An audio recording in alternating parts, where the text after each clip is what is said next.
I rank where the view is nothing less than phenomenal. For how I express and project from my abdominal. The only view better, both my daddy and my mama know. No living parents, my sons give me balance. My wife is my serenity, this mic is my identity. The world is foul enough, that's why I write without obscenities. Provoking danger with broken language and spoken anguish. Begging to get hurt, why would you ask to go through changes? Yes, Lord, life's a chessboard, master the angles. Control the tempo, be the one who holds the info.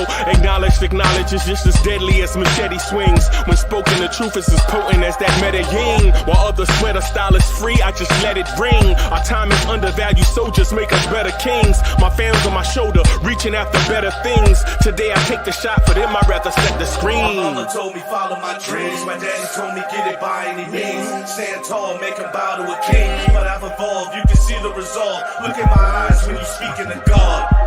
Life and for those who we caught up in using what I was taught with the muse. I guess they call it proving I'm more than an artist. Penciling out my darkest while stenciling out a harvest. And storing what gets me from A to B, just like garages. Instrumental with collages. Envision what I've been drawing. Broadway to give you rhythm like the great Lena Horne. So bent on, found comfort in the storm. Find peace and on when you see them others perform. Organized chaos, I'll cast it like hey ya. Yo, party people in the place to be. What's good? It's your man's Uncle Freezy. Welcome to the Knicks Morning Drive. What's good? What's good? What's good? What's good? Seems like we just left the spot. Seems like we just left. What's good? Good morning. Sorry about running a little late, man. Sorry about running a little late. Coco TV, what's good? Robert Paul's in the building. What's good? Seems like we just left the spot. Seems like it, right? But we got a lot of stuff that I want to talk to you guys about. It's more about last night on the Knicks Night podcast, I felt like we had a healthy discussion, right? Felt like we had a healthy discussion about how we got where we are as a franchise, how we fix who we are as a team and as an organization, and how we prevent ourselves from getting in this terrible position again. I really don't want to recap that. I want to talk to y'all about something different, right? I'd like to talk about this offseason, right? I want to talk to y'all about this offseason and I'm going to talk about this offseason and what we can do as a team to... Yo, Chet Nick is in the building. What's good, Chet Nick? What's good?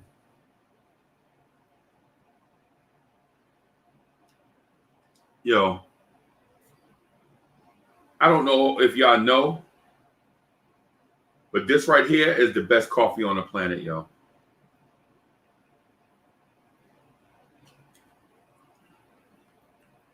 Krispy Kreme coffee is like ambrosia. Krispy Kreme coffee is like ambrosia, y'all. I can't help it. I have an addiction to it, I think.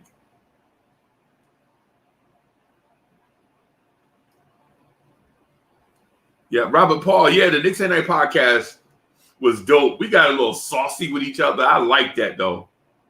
Y'all see that when we get saucy and start raising our voice at each other a little bit, and cats start getting greasy with their words because they show that passion.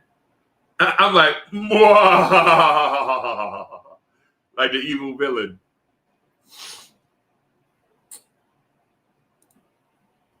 Robert Paul said, never tried their coffee. I'm always stargazing at the conveyor belt with donuts. Yeah, I know it.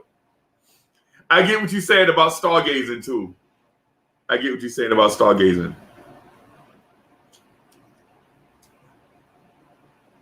South Brooklyn's in the building. What's good? Yeah, so the weird thing, the odd thing about this offseason, the Knicks offseason, is we don't have to do drastic moves. We do need to make smart moves to take advantage of opportunities that present themselves, but we don't have to make a dummy move. Right?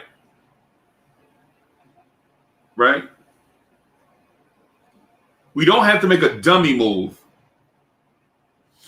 Right? I'm going to break down a lot of things that we should do this offseason. Right? But we don't have to make a dummy move. And what I mean by that, by a dummy move, what I mean by a dummy move is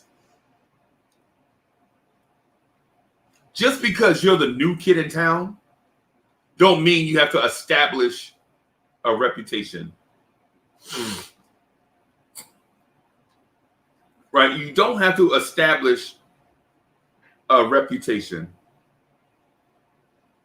Chet Nick is, listen, that's why I've been missing Chet Nick. Basically, we playing with house money. Right. We playing with house money. You don't have to, man, listen.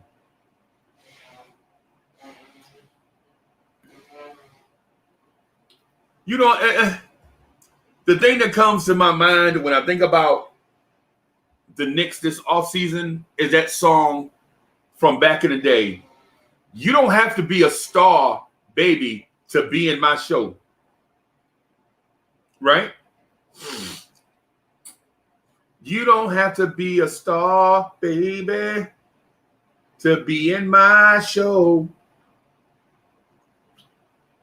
You don't have to be a star. That's where the Knicks are right now. New York Knicks, you're in the building. You're in the building now. You don't have to do something crazy to let people know you there. You know that you're there. You don't have to make noise to prove it to somebody else. Everybody know you're in the building. South Brooklyn, what's good? South Brooklyn says, no more stargazing. It don't work. Right. Build our own star in RJ and other pieces, basically. Right? RJ Barrett is becoming a star in front of our eyes. Right? Why trade him now? And I'm not calling people out that disagree with me, right? But I'm calling people out that disagree with me. Okay? Because there are others that say you can only win a championship with a star. Only stars win championships. Right?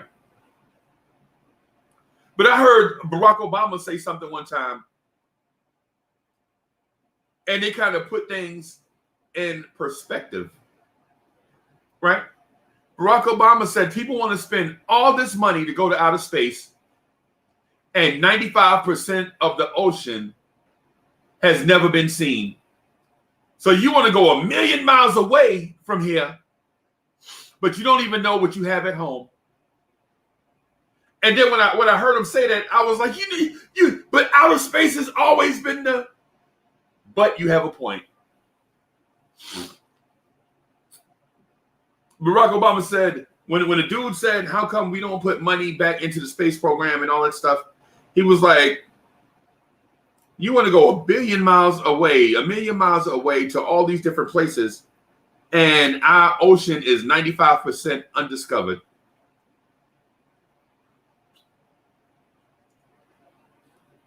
And when he said that, it kind of caught me off guard because I was raised on this mindset that outer space is where we need to go, right? We need to go stargazing, star chasing. We need to go to galaxies far, far away and blah, blah, blah. I was brought up in the space chase era, right?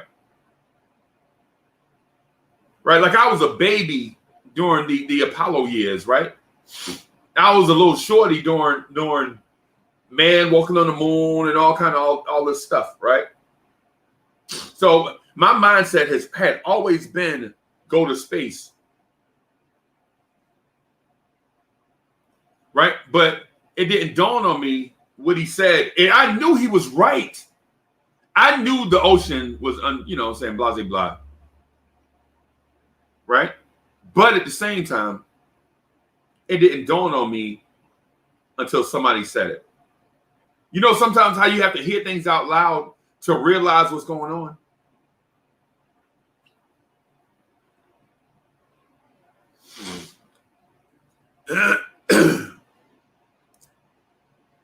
Chetnik says RJ by age and past progression will be an all-star, all NBA. In 2 years. Right. I agree. We put the data up on the screen.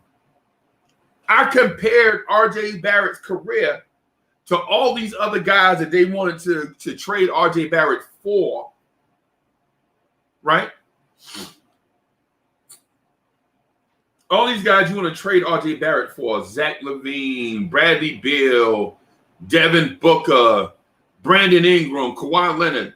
And when you look at RJ Barrett's numbers, his numbers in his first 2 seasons are more impressive than all of those guys.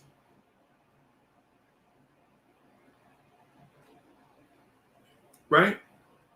They are more impressive. They think every player is going to break into the NBA. The Knicks need an Allen Iverson type star. Nah, those stars like the Knicks need a Shaquille O'Neal type star. No. Those stars like that come along every 20 years. You know? They come along every 20 years. And if you don't get that star, guess what? You got to wait 20 more years to get another shot at that star. Philly was lucky when they got Iverson. Orlando was lucky when they got Shaquille O'Neal, right? The Knicks don't have luck like that. We have to work.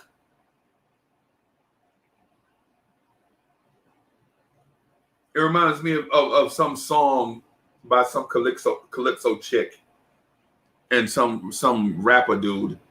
Work, work, work, work, work. That's what we got to do. Are y'all opposed, as a Knicks fan, are you opposed to work? Are you opposed to working as a Knicks fan? Are you opposed to working and being patient?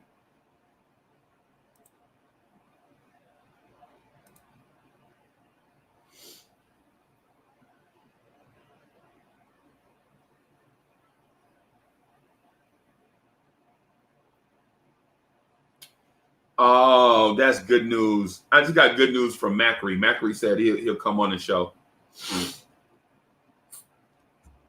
I just read some good news from my main man, Jonathan Macri.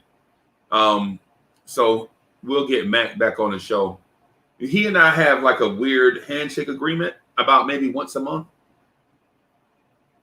I like Mac, right? I know he's busy and I'm busy. You know what I'm saying? I know Mac is busy doing Knicks Film School, and they are making tremendous progress. Shout out to Knicks Film School, by the way. Shout out to Knicks Film School, right? But if you can listen, this Blorange Tears thing is going to be huge one day. We put in a lot of work. one day we may be comparable to whatever, whoever the big dogs are. One day we might be comparable to them. Maybe one day Blorange Tears will be the big dog. We'll see, right? But we put in a lot of work, right? A ton. Chef NYK is in the building. Garden Knicks podcast is in the building. What's good? Cuts, Kicks, and Knicks. What's good?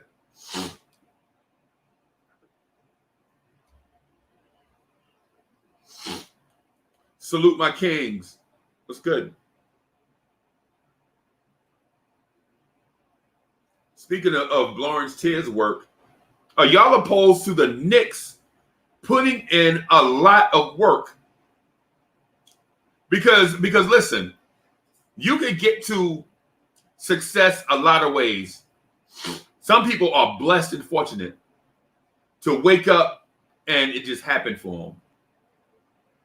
Some people are born into it.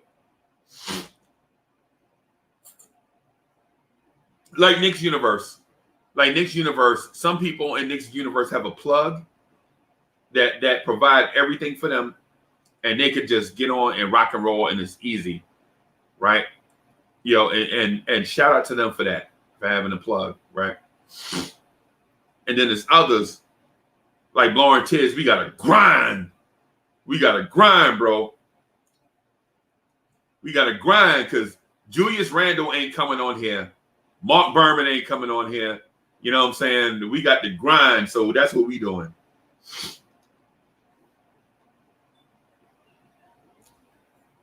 That's what we doing, and we gonna grow, baby. We gonna be big one day.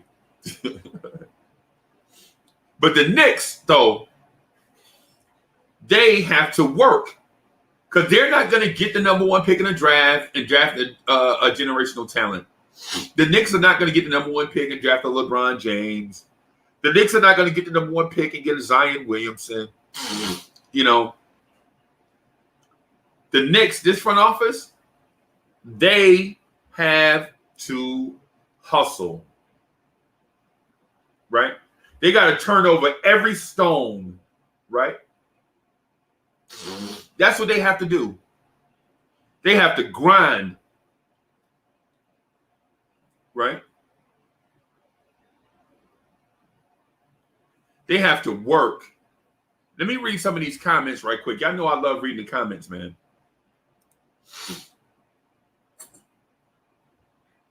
Hope TV says we need players. No ands or buts. We need players. Atlanta will knock us off all over again. Not patient. We haven't won since 1973. Too long. We need to win. No, we're not getting ready. No, we ain't getting ready to win right now. That's out. Don't be knee jerk, bro. Just because you haven't had it, don't mean you need to rush to get it. It's like the Knicks are like, with the situation we in right now, the Knicks are like somebody that want to lose weight. You don't get to this place overnight, and you're not going to get physically fit overnight. You got to work. That's just how it is.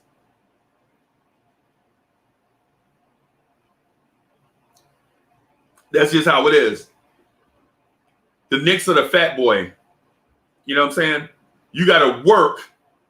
And I'm sorry if that offended you, but listen, in order to get back to where you want to be, you have to work. There are no quick fixes. No quick fixes. The Knicks fans, I know you feel like you deserve a championship, and you do. But there is no microwaving a championship.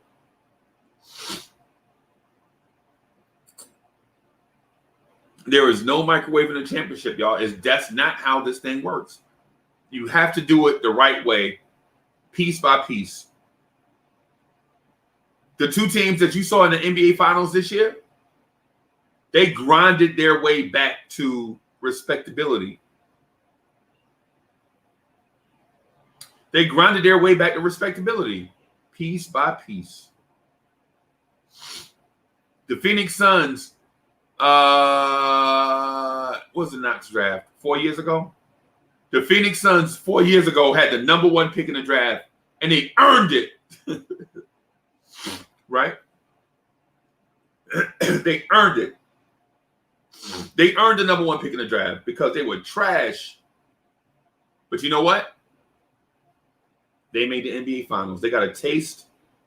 They got the taste of rarefied air, and it's going to motivate them more than we are motivated. Getting that close and failing is more motivation than not getting it at all, right? They are going to be super motivated to get back.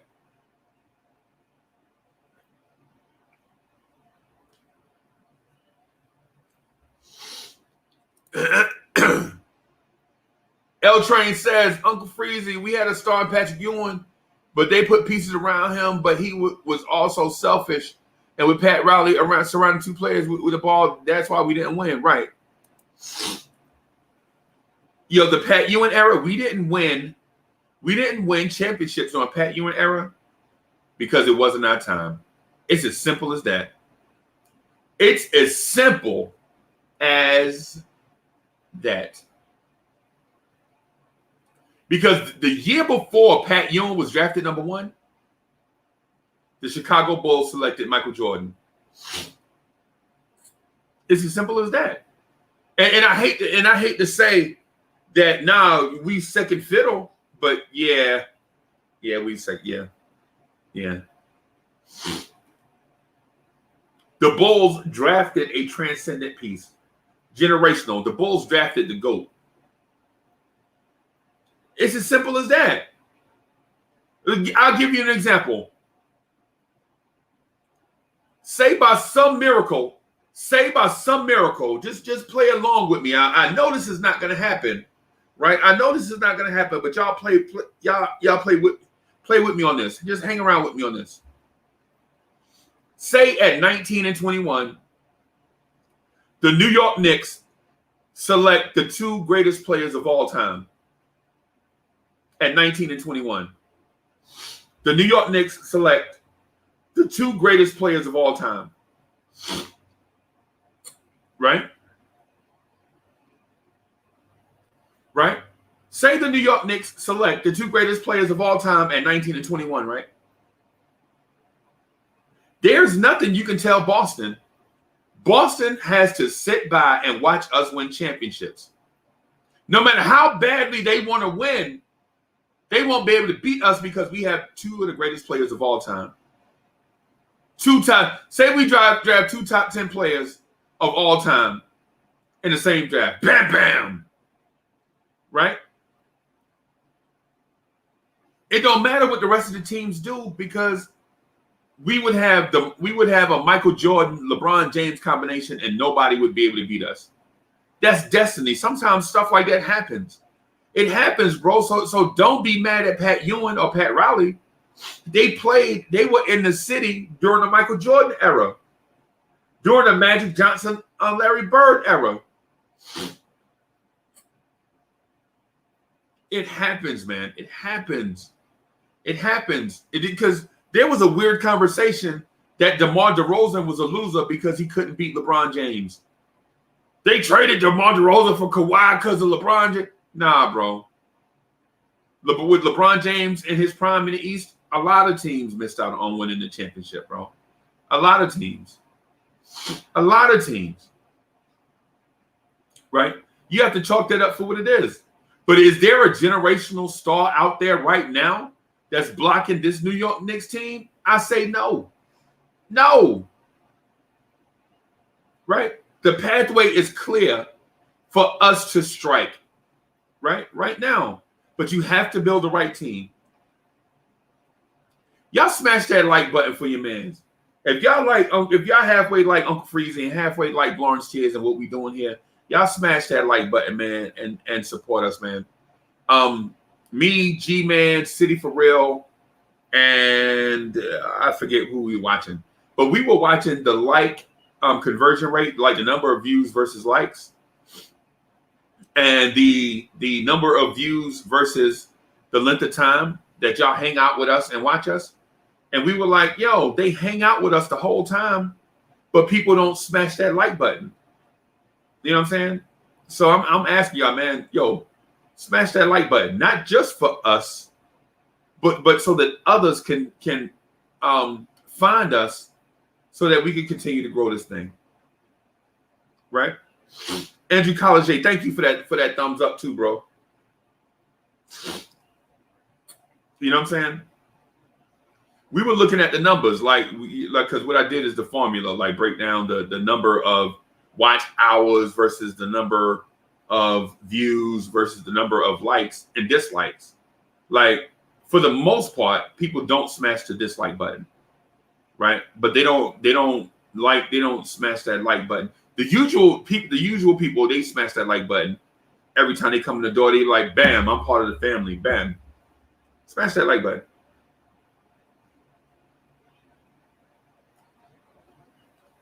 Because at the end of the day, we are all one. I know it don't seem like it, but we are. But what I'm getting at is this.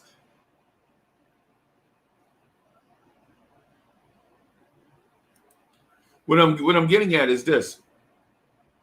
Yeah, Robin Paul, if you see a like button, beat it up. If you see a like button, beat it up. Bam. Ronald Bradley, what's good? What's good, bro? All right, so I'll do the Krispy Kreme coffee. I don't do no other products out of there. I don't eat donuts. I don't eat any of that stuff, man. I'm trying to get back to. I know this don't sound crazy, just like because it's guy talk or whatever, but I'm trying to get my body fat percentage down to a reasonable number, like try to get down to like 9 or 10, right? Right now, I'm way over 9 or 10. But I'm committed to getting the body to be back more like a machine. So with Krispy Kreme, I only get the coffee, bro. I don't get donuts or none of the sugary drinks out of there or none of that stuff, man. It's just the coffee. Yeah, it's a commitment, man. Like the Knicks front office, it's a commitment. You know, it's a commitment, man. Where you got to stay like what Leon Rose is doing. What Leon Rose is doing right now. What Leon Rose is doing right now is trying to change the culture. Right? Leon Rose is trying to change the culture, right?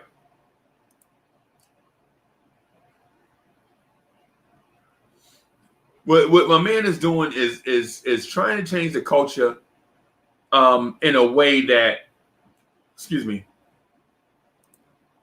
trying to change the culture in a way that we're competitive every year, but the goal is also to bring a championship to the city, right?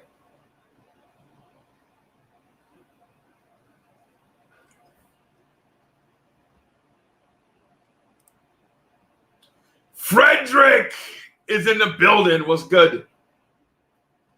What's good, Frederick? What's good? Good to see you, bro. Yo, and so one of my relatives that watched the joint hit me up and was like, yo, do you have to shout out everybody that come through the chat? And I was like, hell yeah. We standing outside. They smoke. So I might smoke, right? Might smoke a cigar occasionally, but I don't like smoke cigarettes and none of that stuff. That ain't my bag, bro. I'm trying to treat the body like a machine, right? So occasionally I will smoke a cigar, but I ain't talking about no dirt. I don't smoke no dirt gas station cigars. You know what I'm saying? I like to go to cigar shops and browse, you know what I'm saying, and talk to the attendees like, yo, what's good? Where's this from? And they'll say, well, this crop goes, grows this time of year, and they hand roll it in a certain leaf. Because I don't smoke paper, right? I don't believe in smoking paper. I like tobacco, just certain. And yes, it's more expensive. And no, I'm not saying that I'm bougie. What I'm saying is Danny Landis is in the building. What's good, Danny Landis? Nick for life. What's good? So the cigar thing, like I'll go in the shop and I'll talk to them and they'll be like, yo, try this type of port. And then a port is just like, it's a wine with a thicker viscosity. You know what I'm saying? Try this type of wine with this type of cigar. They go together. Like certain wines and certain cheeses go together. And if y'all hadn't tried that, bro, get off that cheap liquor. Get off that cheap liquor, bro, and try certain wines and certain cheeses. Like certain wines, I have like that very, very deep, great taste to it when you eat cheese with it, bro. It's like, yeah, I'm telling you, y'all like, what is Uncle Freezy talking about, bro? I'm telling you, I'm trying to put y'all on, bro. Y'all from Jersey City. I'm from New Jersey, bro. I'm telling you, I don't know nothing about this stuff, but I tried it, and it's a game changer. Right? Bad Mojo was good. What's good? Eli M is in the building. What's good, Eli M? Salute. South Brooklyn. Yo, and so what I'm saying is like my family don't come from bread. My family don't come from money, bro.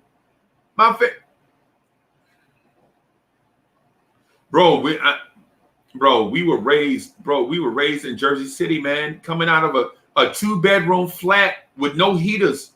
We had to heat the apartment with the oven. Bro, we don't come from money. Anything that I have right now, I work for it. Anything.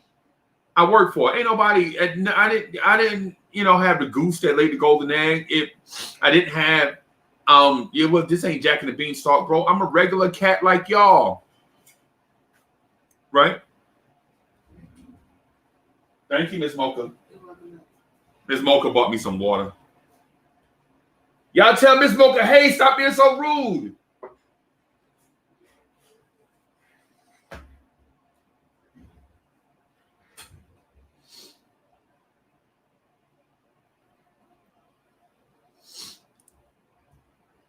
Yo, I'm telling you, bro. And the thing about wine is it's all different.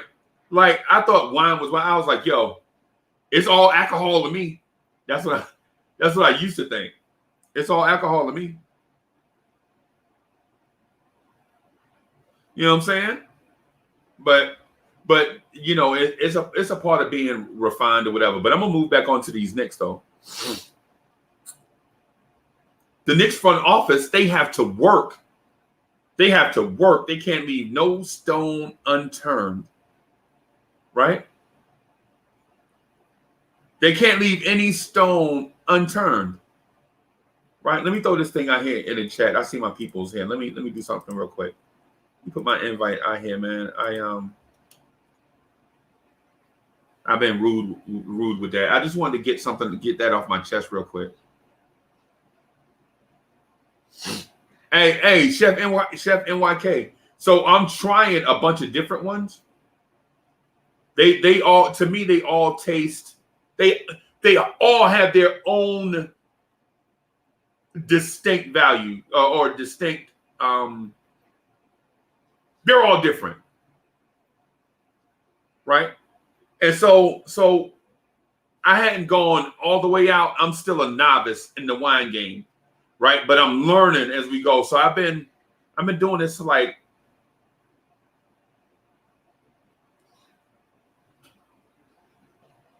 since like 2016, just like trying different ones. And I ain't even gonna lie to you. Some of the cheaper ones taste better to me than some of the expensive ones. It is what it is. It's about preference.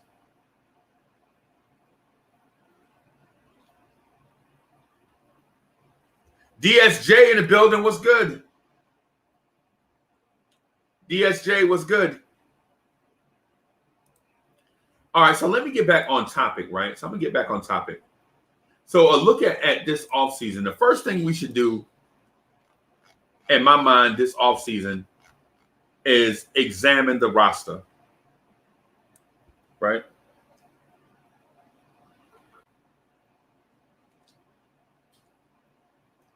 The first thing we should do, in my mind, is examine the roster, right?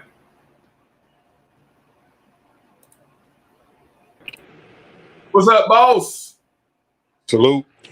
How you doing this morning? All right, man. I'm Gucci. How about you?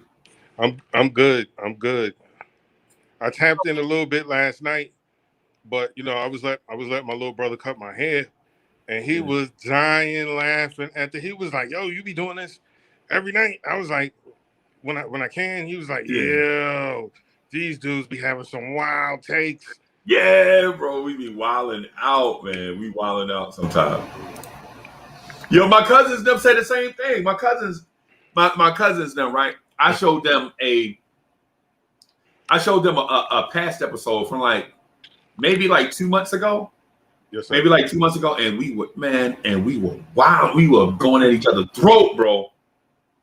We was going. I showed them it was older. It might have been the trade deadline show. Mm-hmm. Because on our on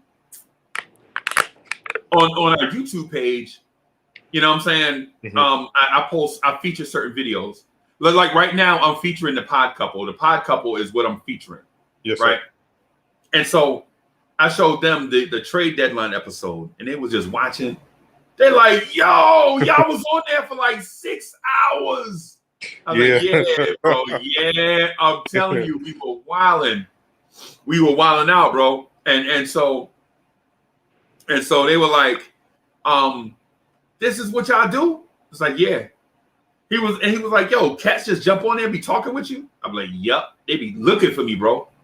They be looking for me. Yes. And he was like, "They be looking for you." I'm like, "Yeah, because it's like when you go to the barbershop and everybody be in there, you know what I'm saying, right. Just be talking, and they like, what?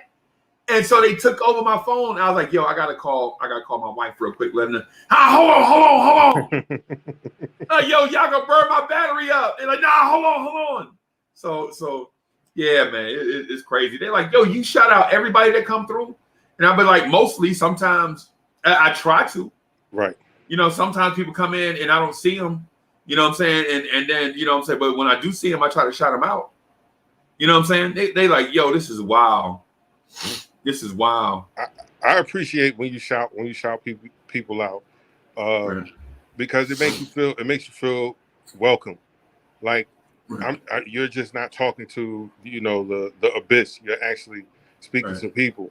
Right. And you make them connected. And a lot of people, like my brother was like, "Yo, I might get on." And I was like, "You're not gonna get on. You was talking because you and AD had got on, and right. AD was just going on his little diatribe." My brother was like, "Yo," I said, "Yeah, crazy. Man, it's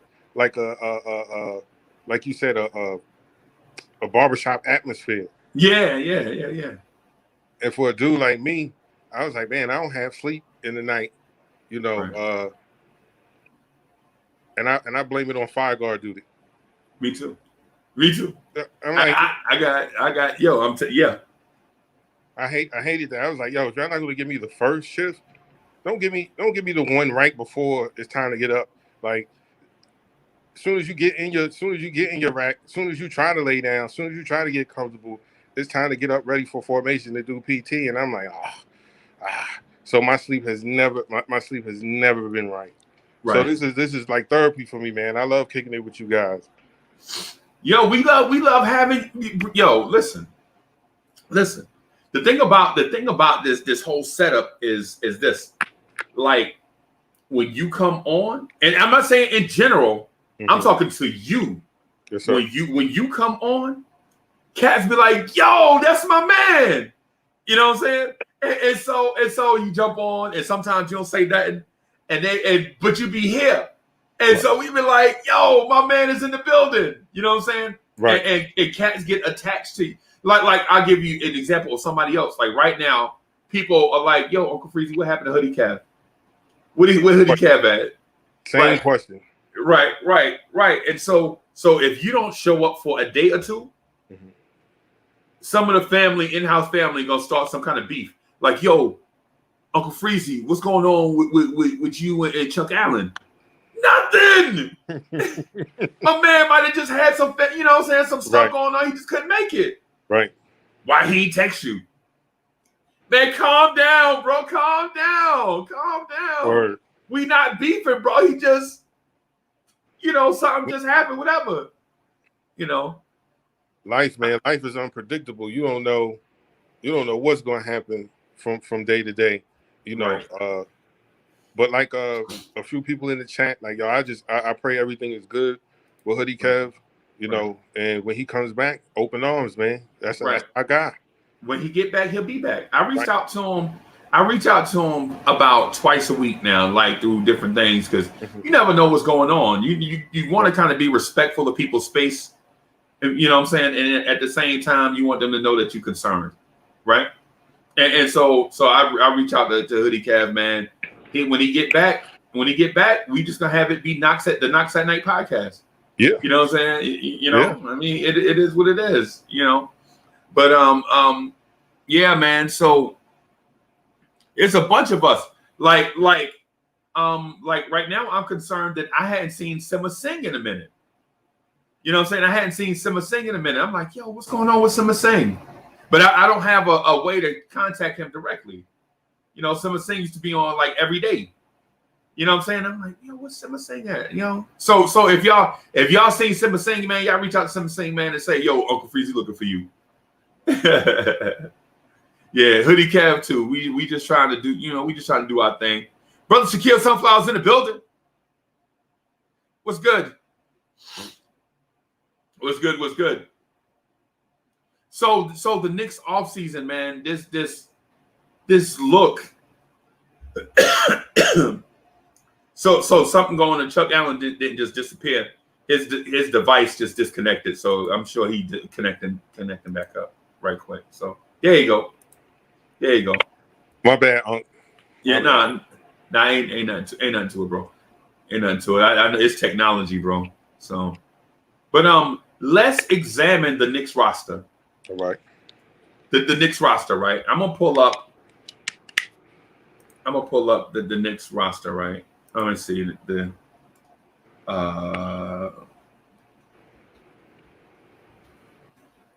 because cats keep trying to tell me the Knicks only have 6 guys on the roster, and that's not true. It's like it's 8, but like 2 of the contracts are non-guaranteed, like Luka Veldoza and I think Pele. Right.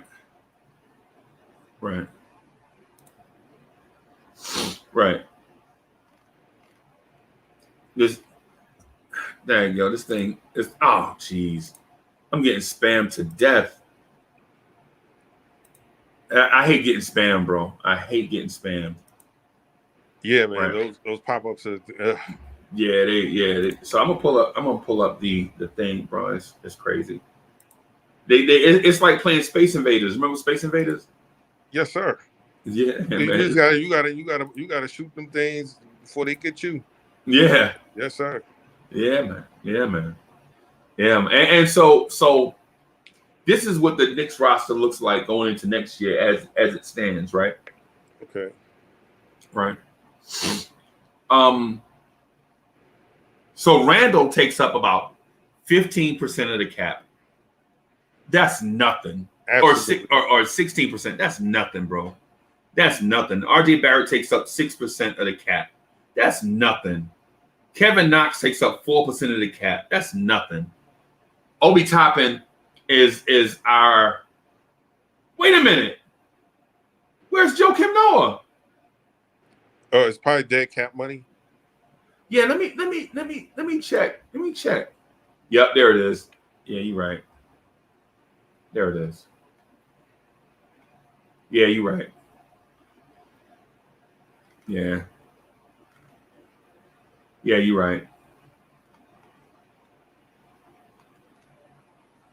You absolutely right. It's dead cap money. I was about to pop champagne, bro. I was about to say Noah's off the cap. Nope, 2022. He should be off the cap. Good. Yeah. Salute. Cornerstone. What's good? GI. Hey, what's up, GI? Yo, it's your boy GI on the check-in, part of one of the most important Blorangetears network assets. I am from Knicks Freestyle, where Free Keese is your host. I am next to the man, and Freezy is behind, making the wheels spin. Shout out to Knicks Freestyle. Shout out to the Blorangetear family. Shout out to Knicks at Night. And I want to give a special shout out, because although I want smoke with them brothers, although I want to show that our show is better than theirs, I respect these gentlemen like Michael K respects David Rothenberg. I want to give a shout out to the pod couple. They might. You know what I mean? I got respect for them. I got respect for them like Don has for Peter Rosenberg. Right. You know? Right. Wow. You know what I mean? Shout out to the pod couple. I was ready. Hey, I was ready to bring some smoke, but after that, I can't. I knew. Did you think I was gonna come in with the kill shot? Nah, I come in with the BB gun. I leave before the kill. I leave with the kill shot. I don't leave in with the kill shot. I leave with the kill shot. Good morning to my family. I miss you brothers very much. Summer is weird, but guess what? We only got about 3 or 4 or 5 more days, and things are gonna start happening. You waited this long, you could wait a few more days. Right. No doubt. No. Man. Water to you guys. And DSJ was good. Yeah, and so I wanted to tell y'all, man, and so when we were talking about Ron the other day, because Ron going through some stuff. I just wanted to make sure I make it known and public that I love y'all brothers, and I love what y'all do for me as a person, coming to support, and by lending your talent to the Blorangetears. Man, listen, man. I sit back and I watch you guys, and this is a talent, because everybody can't do this. Trust me, everybody can't do this, bro. It's not for everybody. But I hear y'all takes, and I hear y'all talk about one another, and me too. And I'm like, I just want to let y'all know, man, how not only am I impressed by y'all, but I love the fact that y'all just be rocking and rolling, bro. You know what I'm saying? He's talking to the pod couple too. He didn't leave y'all out. He's including y'all in that, the pod couple. Yeah, Kev. Yeah, Kev. And Kev got on another new. Kev, what's going on? Kev, the only This is person. Dress Down. This is Dress Down Friday. I'm wearing my Marvel shirt, man, because I'm a big Marvel fan. Marvel Cinematic Universe. That's all I am. You know what I'm saying? I'm trying to figure out how you get a stimulus every week. How you get a stimulus check every week, bro? What's happening? I don't know what you're talking about. That is the new CEO of Geico. That's how he does it. You're gonna have to change your policy about not having people sell insurance on your show, because Cornerstone Kev, he getting that child care credit money. I don't know what y'all talking about, man. I ain't banking like that. Every week, bro. Every time I see Cornerstone Kev, he got a new shirt on. Right? And my people be like, they be legit like, yo, I ain't trying to tell you what to do with your own joint, but you might want to change clothes. Because every time I watch a video, you got the same shirt on. And I'm like, oh, golly, bro. Golly. Okay, I'll tighten up. I'll do better. But Cornerstone Kev, he can't help it, bro. Mm-hmm. He just wear it one time and throw it in the trash. You call me Simon from American Idol. How he had the same shirt but always throwing them all away and everything. You know what I'm saying? Man. Now it makes all the sense in the world why he's such a Frank Ntilikina fan, because he's sponsored by Frank Ntilikina. Both of them work for the Ford modeling agency. The fashion show. Fashion is fashion. The finest of Prince design. The finest of Prince design. Question. man. Hey, I don't know what's on the floor. Go ahead, Ken. He be dressing fly, man. He be Listen. dressing fly. Listen, we ain't got to hear all that. Listen. The only person that gives you. Go ahead, Delana. I was saying the only person that gives y'all competition is GI because that is the flyest guy. That is the flyest guy on any golf course. Book it. Book it. Yeah. Hey, listen. Did Chris Paul hit the wall, or did Drew Holiday really step that defense up? I think something changed. Something changed. I think the latter. I think Drew Holiday really stepped up his D on him. They allowed the Bucks to play more physical. Right. And I mean, the fact that he was able to carry him 94 feet of the entire court. Right. You know, that was the adjustment that was made after game 3. Yep. But you saw that even with that, it was that physicality that really presented a problem for both him and Devin Booker. Yeah, it took them off their game. They couldn't float. They weren't throwing so freely. I'll be honest. The Bucks turned into the 90s top style defensive team. Yep. They really did. Yep, they sure did. And they had Middleton and PJ Tucker flying around on the wings too. Like they would tag Ayton, and then as soon as they look to the corner for the three, they'd be flying out to the corner to contest those threes. Yeah. And then if Giannis catches those long rebounds, if they shoot and miss and Giannis get the ball, they flying back to the other end. Yeah. You know what I'm saying? Yeah, I always say that when you're playing in a series, after a couple times, you get to feel that team out and get to know what it is that you want to do with them. And I think going back to what to the Drew Holiday thing, I think he knew what he wanted to do with Chris Paul, and he just took advantage of it. I mean, Holiday was Holiday was a monster out there on the defense. The way he played defense, I've never seen. I've seen street ball. I've seen 30-year-old men defend 15-year-old kids like that, where they really getting into them. Chris Paul was struggling to get into his first step, and then and Drew Holiday would jump him again. He just kept jumping. His side lateral movement and his ability to stay low but stay strong and low. That's some of the best on-ball defense I've seen in a long. And we're talking about Chris Paul. We're talking about one of the best magicians with the ball. But let me add this because Freezy brought up Tucker. And Knicks fans, I don't think we get the Tucker stayed on the floor for 34 minutes. He had 0 points. He had 6 rebounds. He had about 3 assists. And I would say, well, hey guys, what do you think his plus minus was? Guys were like, oh, he had a horrible game. The man was a plus 18. Right. It just goes to show you can be on the floor for long minutes of time and impact winning without doing anything but playing defense and getting after it and setting screens to free up other players.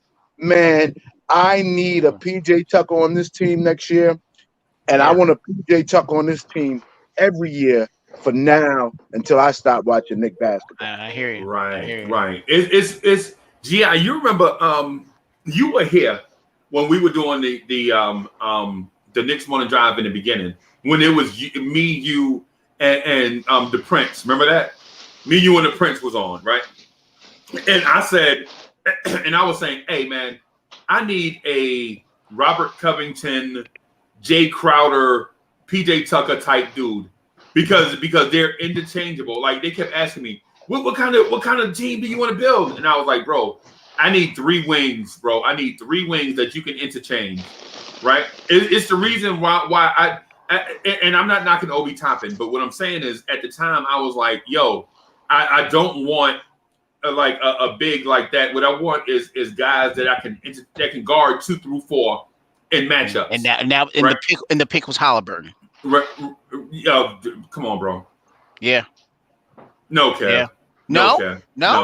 No. I was wanting to get a perimeter defender Halliburton is a perimeter defender. What do you mean? He's not talking about the draft. The draft was over, Kev. Kev, I'm talking about free agency. Oh, free agency. Oh, okay. Right. No, what I'm saying is I wanted to get. The reason why I say that because I heard you mention Obi. That's why I said I'm just catching on to the last part. That's the reason why I said that. Right. But my point was I wanted to get 4 guys like that and get a at least a 3 or 4 man rotation. You know what I'm saying? Because I figured if you add RJ Barrett to it, then you could add a Robert Covington, Jay Crowder. I really wanted Jay Crowder. But I felt like PJ Tucker would be too expensive at the time because Houston, we didn't know what Houston was going to do. Right? No, we didn't. But you know, I really wanted to be so that we could be interchangeable across the board. Right. And so the Bucks laid out a blueprint. The Bucks said, "Hey, listen, if y'all gonna put wing scorers out here, we're gonna defend them with Giannis, PJ Tucker, and Chris Middleton." And what that turned out being is the ultimate formula for success, especially if you got Drew Holiday defending the head of the snake. Yep. Right. Yep. Absolutely. And so I kind of figured we wasn't getting CP3, but now that I look back at it, I still want the Knicks to kind of go down that road some. But our only challenge is Julius Randle. Look, because if you go 3 great forwards on the floor at the same time, I'm talking about defensively, not offensively. 3 great defensive forwards at one time. What do you do with Julius Randle? That's our dilemma, right? Why is it a dilemma? Because Julius Randle is not a great defending wing defender. Look, like for instance, Julius Randle can't defend Devin Booker, and he won't be able to defend Kevin Durant a lot. Well, he's a down low person. I mean, he defended Sabonis really good. Remember the game that we played against Indiana? Sabonis was just down low, and he did it really good against him.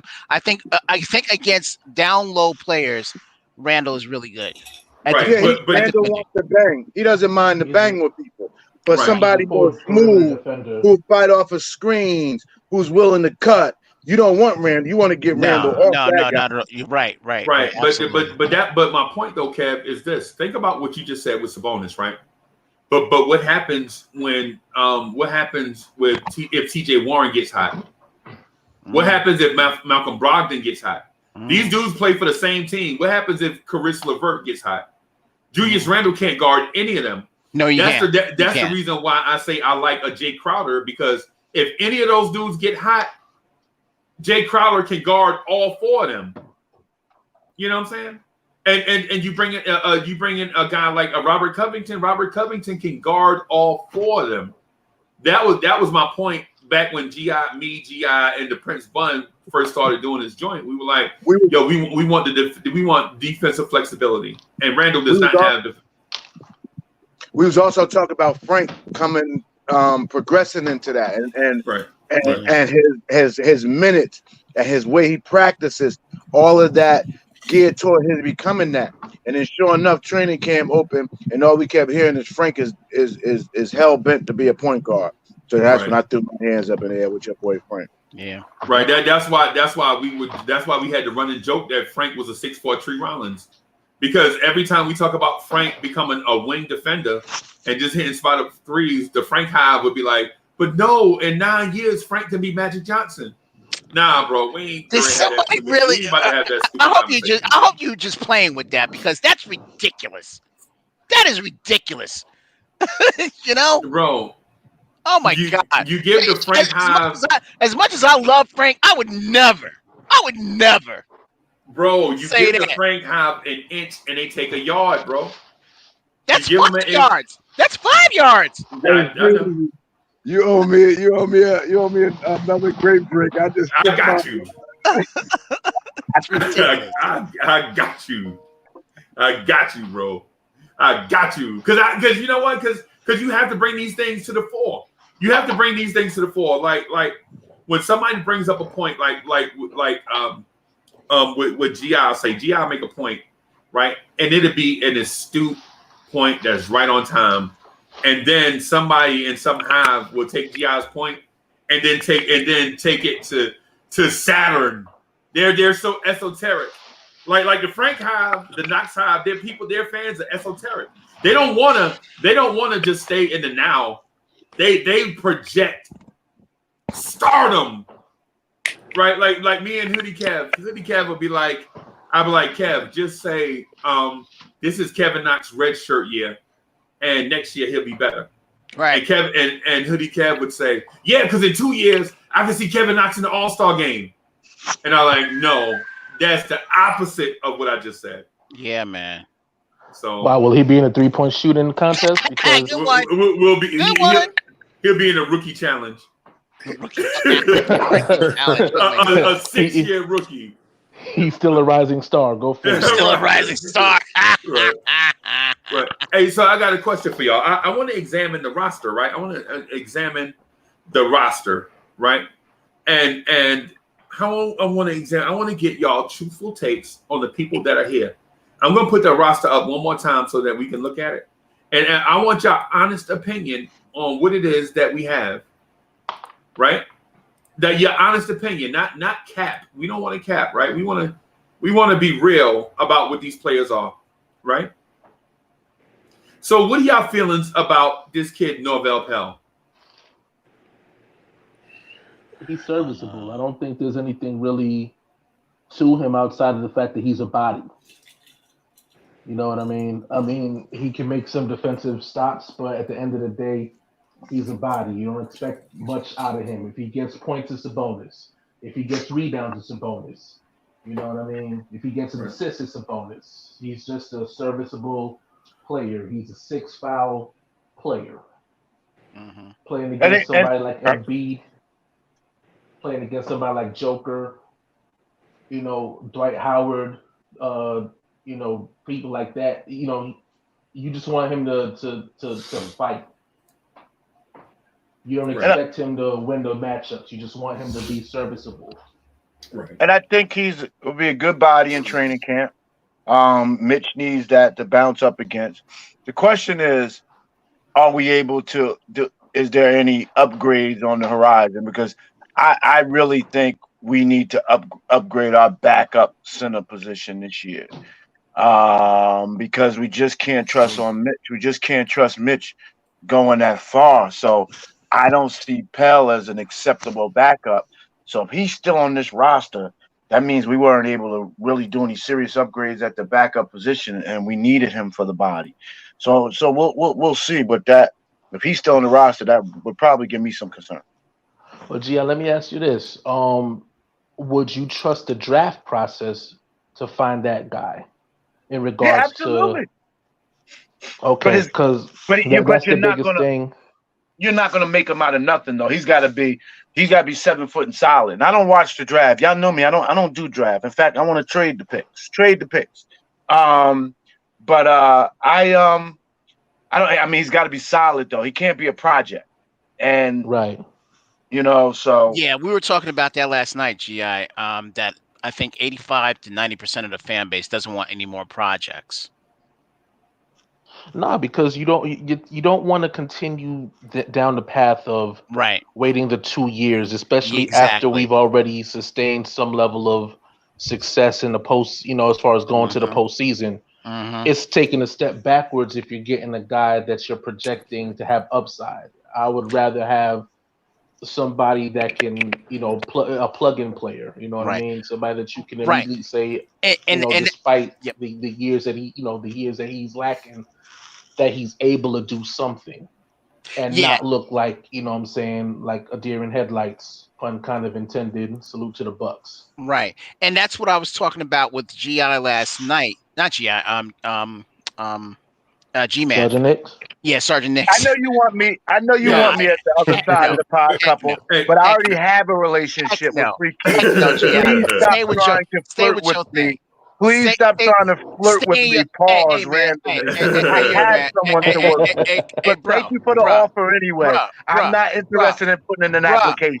bruh, stay in your lane, man. Stay in your lane. Hey, so Kev, when we do that, just like just some things for you in the audience.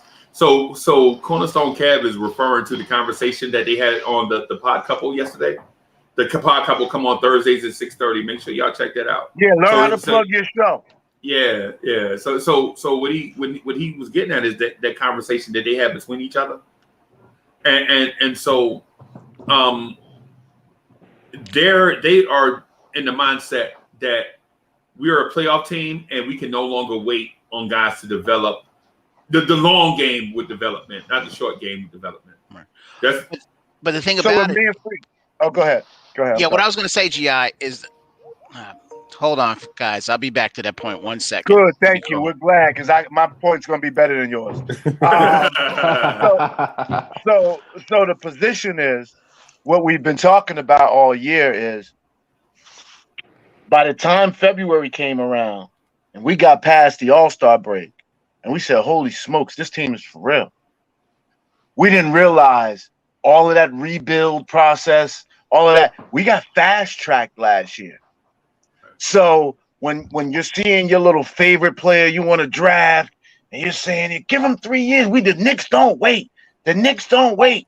Right. Well, we can't wait. The expectations have been raised. Our expectations are high. So, and Tibbs is a win now coach, and you already know he has a problem with young players. So I just want my fans to be. I still don't think we're drafted next week. Wow. But I think we have to, because it really, if you look at this free agency, who are we signing that allows us to take a step forward, like for real? Kelly Oubre, big step forward. Hey man, I caught your comment, man. You ain't right, man. GI, you ain't right at all. You ain't right at all. You had to play it back to see if I got you. I got that. But here's the thing: when we're talking about projects and everything, G-Man wants us to draft the Sharif Cooper, and after reading everything that he is and seeing it, he's talking about let him learn behind a veteran point guard. So I'm saying that's a project. If that's the case, then you're considering him a project, and we don't want that anymore. We don't need any more projects. Well, we only really had one project, and that was actually we had two, because Frank was considered a project as well. And we had three, but we just got rid of one because don't forget Iman Shumpert was in there during that time too. Wait. You think Shumpert was a project? Yeah. You think Shumpert was a project? Yes. No. I don't know. I think I disagree with that. I think he was more on the finish side. I think it was just a matter of him learning the position because he was a shooting guard in Georgia Tech, and they prompted him to play the point guard position coming to the Knicks. So he had to learn that skill set a little bit, because I mean it was a project in some degree, but not based off of the things that like a Knox and a Ntilikina had to learn adjusting to the NBA and NBA speed and game. I think Iman picked up pretty quickly. But the second half, it was easy to kind of put him in position where Landry Fields became kind of expendable at that point. Yeah, exactly. Right. Exactly. Dag, if only Iman didn't tear up his knee in that Miami playoff series, because he tore up his knee game one of that. I was like, ugh. Yeah. Well, that's unfortunate, man. Ain't nothing you can really do about that. You can't do about it. No, not at all. You can't do nothing about that. Nope, absolutely. Yeah. So no, I would love to draft some young players, and I giggle a little bit inside. I'm a 50-year-old man, and I just hear all these Knicks fans say, "Oh, when we started the beginning of the season, y'all said after the top 5, this draft is a crapshoot." And now I'm here, guys say this is the strongest draft class in 5 years. The draft. So GI, have you lost your faith in rookies? Have you lost your faith in the draft? No. So what I wanted to do last year was hire Kenny Atkinson. Yeah. And then let the young players progress, and then it would have took the pressure off. Let Leon Rose, and then if Leon Rose could have worked some magic, because I didn't want to put that much pressure on Leon Rose because, we trying to decide whether the super era was ended last night, but let these teams get healthy next year and make it through a year, and then we'll see. Oh no, the super team is back. You know what I mean? Let the Lakers and/or Brooklyn stay healthy for a year, and we'll start talking that junk again. So I don't know, but everything got fast tracked is what I'm saying. The timeline, any potential timeline of a slower build, that got scrapped once we hired Tibbs, and once Tibbs was so successful in his first year. Leon Rose can't be sleeping at night unless he has the cheat code and he's just waiting to reveal it. Cheat code. That's funny. He said the cheat code. Cool. Nice. Yeah, I mean, yeah. Yeah. I understand what GI is coming from, right? So the thing is you have to have perspective, right? You have to have perspective, right? And so people get laser focus and perspective confused, like they're interchangeable. They're not, right? When you laser focus is, man, you dialed in on this one thing, right? You don't see anything out. It's the reason why racehorses wear blinders, right? Because racehorses wear blinders because they don't want the racehorse to see what's going on outside of this. They want them to focus on what's ahead of them, right? They don't want the horse to be distracted. They just want the racehorse to run fast. That's it, right? But at the same time, the reason why satellites orbit the Earth is because you don't want a satellite to be focused on this one thing. You want the satellite to back up and see a broad spectrum of everything. Right. You know what I'm saying? And those two are different. A racehorse looks at this one strip ahead of them and focus on it. A satellite watches watches everything. Right. And so I understand where GI is going, where he's saying our progression has been fast tracked. Right? Because we've been focused on rebuilding for so long that once this thing has been fast tracked, we are no longer in that mindset where you need to do a 10-year rebuild, right? Because what you did was you put the right coach and coaching staff, developmental staff, training staff, front office, and management in place.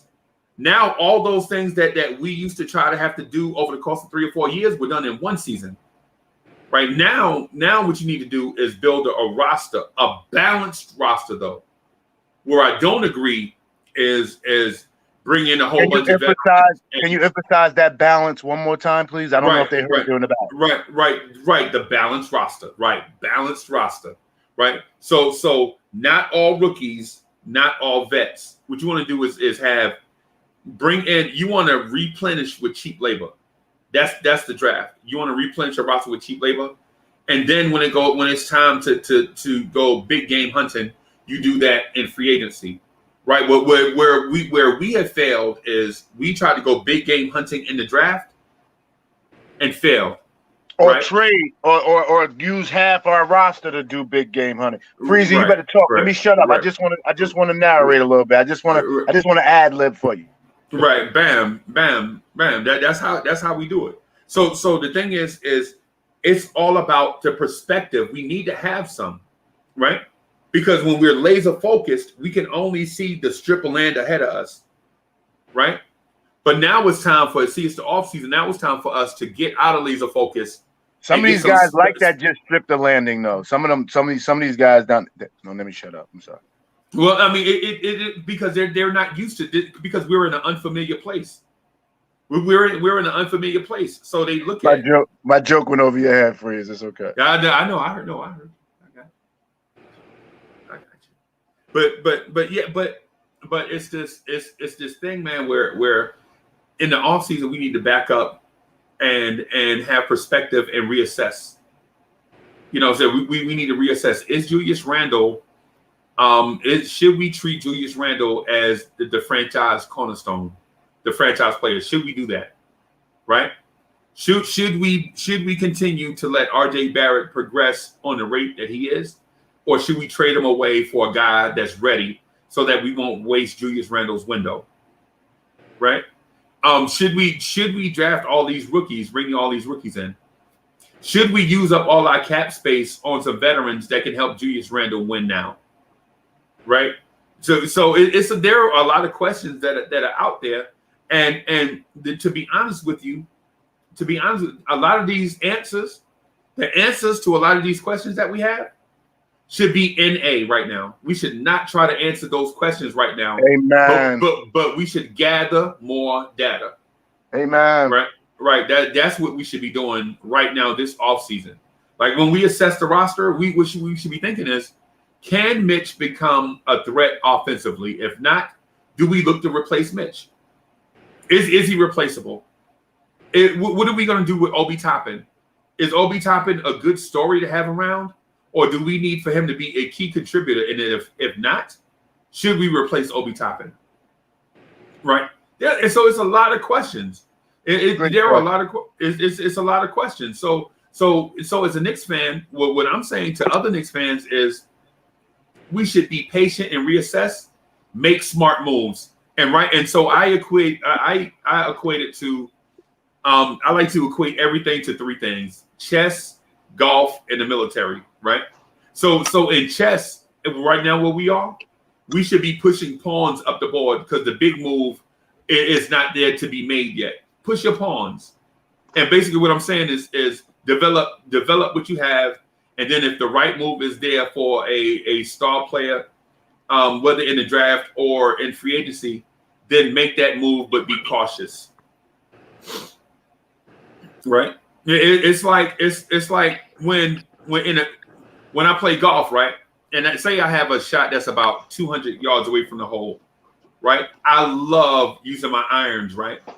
But then you got to look at conditions. Is the ground wet? Is the wind blowing? Are there hazards about? You know what I'm saying? Are you in the rough? Are you in the rough? Or you on the fairway? Am I in the rough or am I in the fairway? Am I hitting this ball uphill or downhill?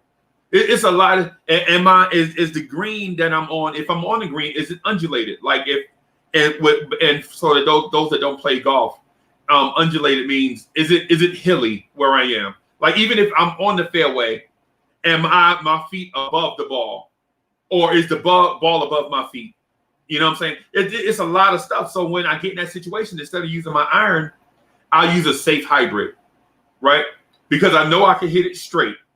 I know I can, at no matter what happens, I can keep the ball in the fairway with a hybrid club, right? Even if I don't get it on the green, I know I can hit it straight and it's safe, right?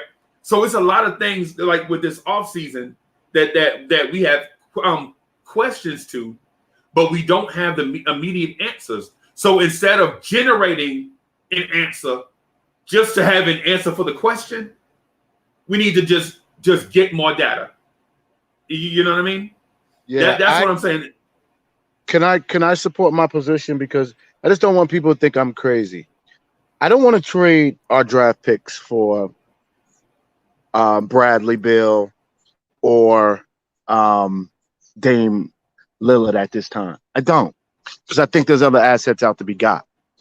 I want to trade our draft picks and maybe one of our young guys, because I can't see losing all three, for a 26-year-old star, 24-year-old star, somebody you see is somewhere and they drafted good, maybe I could see like a John Collins or so. I could see a lot of moves that we could potentially make with these draft picks, and you guys won't miss them. I just want to make sure you don't miss these draft picks, but I can't see trading half the team for Dame Lillard. I just can't. I can't see that, and I don't think that's going to happen. Right. And I think it's a trade for Dame Lillard. You're gonna trade more than half the team, bro. You're gonna trade more than half the team, because as soon as Portland comes to the table, you already know RJ, quickly, Obi, Knox are gone. Maybe Mitch, gone. And then draft picks too. Yeah, and I don't know that makes sense. I feel you, bro. I'm with you. I'm with you on that. Right. I'm with you on it. Is how much is Dame really worth? Right? How much is Dame really worth? Like what are we looking to account? Because if you trade all of that away for Dame, when Dame gets here, what else are you gonna have on the roster? And why would Dame say, you know what, New York City is so important, but I'm gonna ignore that city. I'm gonna ignore that stadium that is literally an hour and a half exactly down Route 95, where I could play with Joel Embiid, and the money matches up to where the teams don't have to move that much. And I think Ben Simmons, back way up on the West Coast, you know, he doesn't have no major ties to the United States anyway. You know, I'm not trying to fix other teams, but Ben Simmons for Damian Lillard just makes total sense. Right. So what you think, Chuck? Where everybody at, yo? Cornerstone, Delano, that's okay. If y'all don't want to talk, that's more talking time for me. Oh no, I just did it. I didn't want to interrupt anybody's flow. Y'all was flowing. That's more. I like to talk, but I'm trying to share this microphone. But if y'all want me to hog it up, hey Kev, you should be used to getting the microphone hogged for me. You can't get a word in with the other side of your pod, father. I hope he's listening. Nah, but you know the funny thing is though, and I agree 1,000,000%. I just, you know, again, it's funny because I wanted to pose this question to you, to everybody on the panel, with when it comes to especially to Mitch, specifically to Mitch, does his defense, warrant the money that, you know, eventually we're talking about like the 8-9 million, maybe $10 million. Is that enough to warrant that type of money? Being kind of more one-dimensional, or do you feel like I've seen enough? If he hasn't progressed, I would rather move in a different direction. So Delano, we got a problem, because if you think you're getting Mitch for 8 to 10 million tops, you're just not. You're not. I love you guys. I know we've been having this conversation. It's going to cost you nothing less than 15 million to keep Mitch. And well, yeah, I don't think it'll cost just 10. I just wanted to give kind of a flat figure. No, at 15 million, actually Mitch is one I might trade this year if I can upgrade at the center position. If I can't, I got to keep him one more year just for him to be a stopgap and actually risk potentially losing it. Or actually, you know what? I'm going to keep Mitch one more year. I just thought about it, because Mitch's value is in a sign and trade. There's no way Mitch wants to go to the free. He can't get a raise, but the CBA is not going to let him get a raise, but so much. Coming off his contract, he can't go from this contract to 50 million a year. That's not how the scale works for his level of years in service. So Mitch's best deal is a sign and trade. So Mitch gonna be here. I think I see Mitch being here for a while. And if I'm the team that needs Mitch, you got to give up something to get Mitch. Just like, I'll be honest, I've been thinking about this Kelly Oubre thing.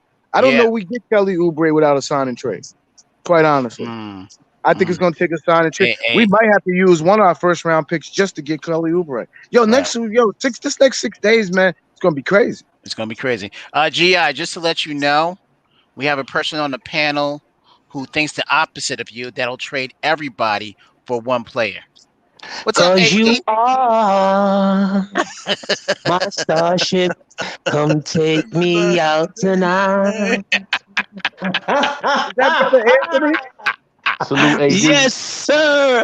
What's up, AD? Yo, what's up, panel? I had to grease up the pipes real quick. You know what I mean? I had to grease up the pipes. I had to do a couple of Hulk Hogan flexes from Freezy's nonsense last night with his invited guests and their absolute drunk nonsense last night. What's going on? Good morning to everybody. GI. Good morning, brother Anthony. What's good? Let me ask you a question, Ant. Because you know I want Dame. I do want Dame Lillard here. I just think Portland's gonna ask for the world without a superstar. That's why I think Philly gets it done easier. who would you trade for Dame? And once you got Dame here, do you think you have enough free agency moves? Convince me, because I used to be on the Dame. I got off this thing fast. Convince me how you can make all this work and be semi-competitive next year. Okay, realistically, and I start with Randall because we have to come to grips that we drafted a power forward for that position. And I start with Randall, not out of hate, nothing else, but salaries have to match. You have to get salaries to be able to, to pull in his salary to a certain extent. So I start with Randall. And if they're willing, that's it. You answered. So you did. That's it. I didn't know you were including Randall. If you're including Randall, then your trade makes sense. I'm with you. I start with Randall. You see what I'm saying? Like I said, it doesn't. I start with Randall, free agency. Whether you wanna bring in a Powell, you wanna go a Dinwiddie. There's pieces out there. You see what I'm saying? Not just we're gonna gut and we're unable to reload. We got money and picks and players. We got money, picks, and players. MPP. Why can't it not happen? You see what I'm saying? Why are you going to cripple yourself? Why are you going to cripple yourself? No. You haven't really crippled yourself. I was being facetious when I said I would trade everybody just to heighten my point. Okay. Once they included Randall, you couldn't send but so much. Because I would think if Portland's smart, Portland's gonna say, okay, we'll do this trade, but we need y'all to tear up Randall's contract and give him something long term. We're not gonna trade you Lillard, who has a 3-4 year deal left, and get Randall, who has a 1 year deal, and then get nothing. So Portland's gonna want to extend Randall. So the money you won't be sending much after Randall. You won't be sending much. Not. They might just want the contract that's easily going to expire, so that way they can start with a fresh rebuild a little quicker. Because Randall comes off the books. If he opts into his contract, then that's just one more year of Randall. So that's one more year of having a player on the roster. But once they say, again, hey, you know what, I want to go in a different direction, it's easier to just say, okay, we'll just let him walk. Because that's now you're off the books. That's a highly educated take. The thing though is Portland. How many free agents? If Portland was declared $200 million in free agency, who could? I've never seen a bunch of guys run up to Portland. They've just drafted well over the years. No, they've drafted extremely well, but also because of that, that's why I think the first thing they would want to do is get Randall's contract. But I think the picks would be the ultimate goal. That would be the ulterior motive, because how else are you going to build? As you said, it's a small market that's not a free agent destination. So in order to get these guys, you're going to have to get them, via draft or via trade. If I'm already doing a trade, then, at least let me get the big fish. You know what I mean? And then with that in mind, then I can work the draft, because now my draft picks are going to be, the catalyst towards a rebuild. Mm-hmm. No, Delano, if you're one of the best on. Go ahead. Let's remember, Houston did not get a bag for James Harden. Just remember that. Well, no, they got a good amount of play. Think about the picks that they got, and then also the fact that initially Karis LeVert and Jared Allen was included in that deal. So for the salary matching, but that's a 3-team deal. I'm just talking about initially it took 2 more teams to get involved to split up the cost, but because again now it's like, okay, I'm not giving up every single pick for every single year. So now let me pull a pick from Indiana, let me pull a pick from Cleveland to soften the blow, because I'm still giving up the majority of the picks in Brooklyn. But now let me at least get somebody else to come and soften that blow, so that way that economy isn't taking a drastic hit when it comes down to the draft stock.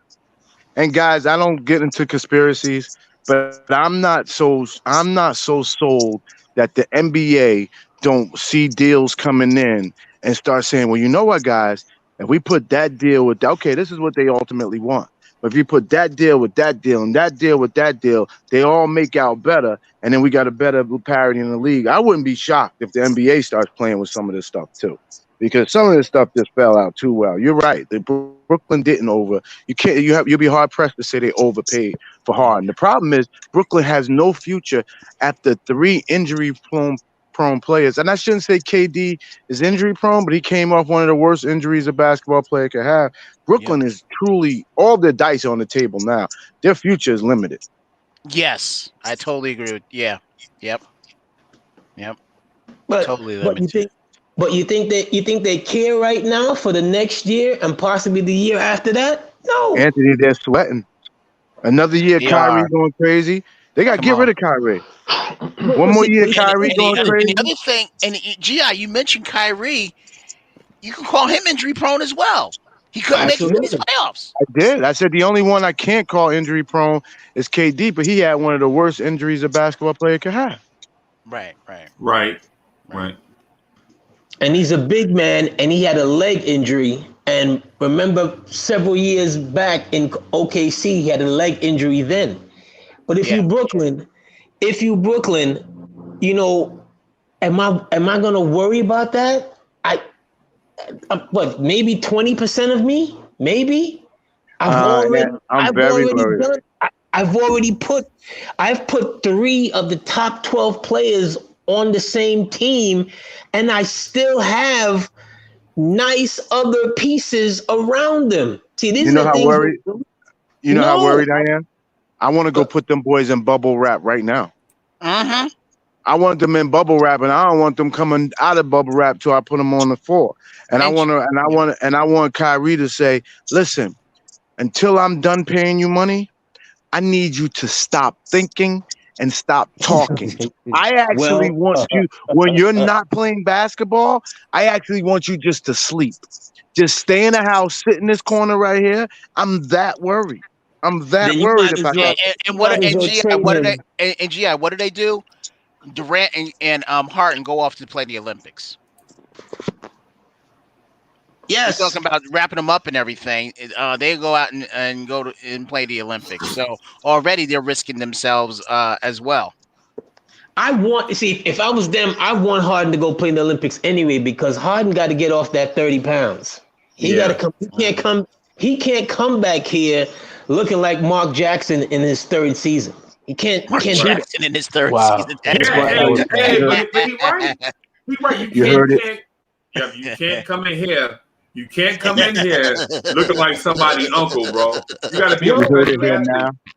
Harden is not going to get a lot of minutes in the Olympics. First of all, this is not this Olympic style. The international style of play does not fit Harden's game. He's not going to be played high defense at a high level. And offensively efficient, he's not. I don't understand how he's on this Olympic team. It makes no sense. No, if I'm them, I just need him there so he's constantly training. You see what I'm saying? He's constantly in training with the guys and practices and scrimmaging and blah, blah, blah, blah, and all of that stuff. I'm not talking about the careless he plays, his style of playing. Well, I'm talking about being ready for the season and come back, because I just changed the topic because he wasn't in good shape. No, he was not. He was not at all. Okay. All right. I feel you. Yeah. Who else is on that roster? You said you wanted to talk about the roster. We got the Marvell Pell. That was it, and then we ended up here. Yeah. So this is what I want to show y'all what the roster look like, right? So that we can speak to accuracy. Where is it? Don't tell me I closed it. No, I didn't close it. Here it is. I'm about to go on my temptation moves as I bring out the Starship again, Freezy. So be careful, brother. Be careful. Hey, bro. I'm so we talk. Yeah. Bam. Yeah, man. So we have to have an honest conversation about 3 dudes on this roster: Obi Toppin, Luka Vildoza, and Emmanuel Quickley. We have to have an honest conversation about what we feel like they will become, their added value in real time, right? And how they fit with RJ Barrett and Julius Randle, right? Because if they don't fit, they got to go, right? And if they don't have long-term value, they got to go. And if they don't have immediate value, guess what? Got to go, right? Well, those guys that you name, Obi, IQ, and Luka, they have a lot of value, and they'll benefit, from being here, man. But the question is how does Randall and RJ benefit from them being here? Not how they benefit, because them benefiting because they're not star players. They're not star players now, but it was after their first season. Right. You never know what the next season's. I mean, here's the thing: they can become great in the years to come, and then they can suffer or they can suffer a catastrophe injury this year. Who coming said? up. Somebody said Harden ain't on. I could not see Harden on the Olympic team. I would be surprised. They said Harden's not on the Olympic team. He's not on the Olympic team? Oh, okay. I thought he was. Come on, man. I'm like, he knows better than to be on the Olympic. Matter of fact, Devin Booker, Chris Middleton, Andrew Holiday just flew over to Tokyo. So, right. I didn't remember anything about Harden on the team. Okay, if he's not on the Olympic team, that means he's somewhere finding a strip club with Burger King in the Exactly. I want him rap. See, Anthony, you're double talking. Because 1 minute you say you ain't worried about him, and now I'm telling you I want him rap. But now I'm worried about him because if he's not on the Olympic team, he in the strip club looking for Burger King in the after hours. Now I'm worried about it. How would Harden's game, and somebody is saying Harden can play any style, when, where? How would Harden's game equate to the international game? You guys to play basketball when you go overseas. I give it to them. They play basketball. None of our guys, none of our American-born players who come through the AAU and whatever game translates to the international way. Because why? The international, they believe in the weave. They believe in not just the high pick and roll. They believe all of their guys are Steph Curry. And they believe in not going for head fakes.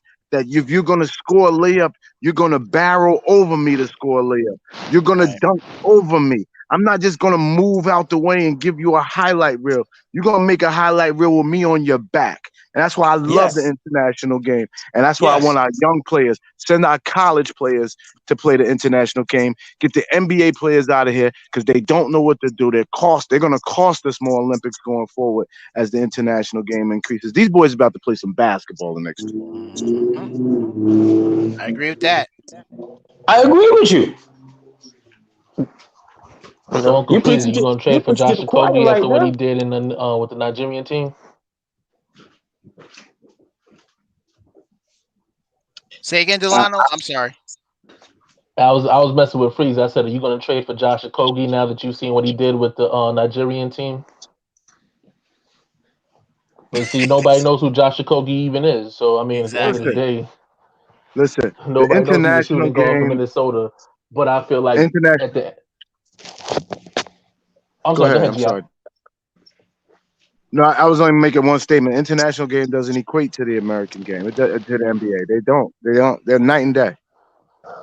No, of course. No, but the funny thing is, right? And I think some of the value really shines when you look at the summer league. I think the summer league is a little closer to the that matches that same level of intensity because you got guys trying to prove it. And I think that prove it mentality carries over with teams from overseas because, the ultimate goal for a lot of them is to make it to the NBA. And what better way to showcase your talent than to beat those guys? So I think there's a certain level of intensity and competitive fire that's already in the international waters overseas where, they want to showcase and show their best against us. They want to do that, and I believe just to roll into GI's point with bringing in the young guys and letting the young college guys go.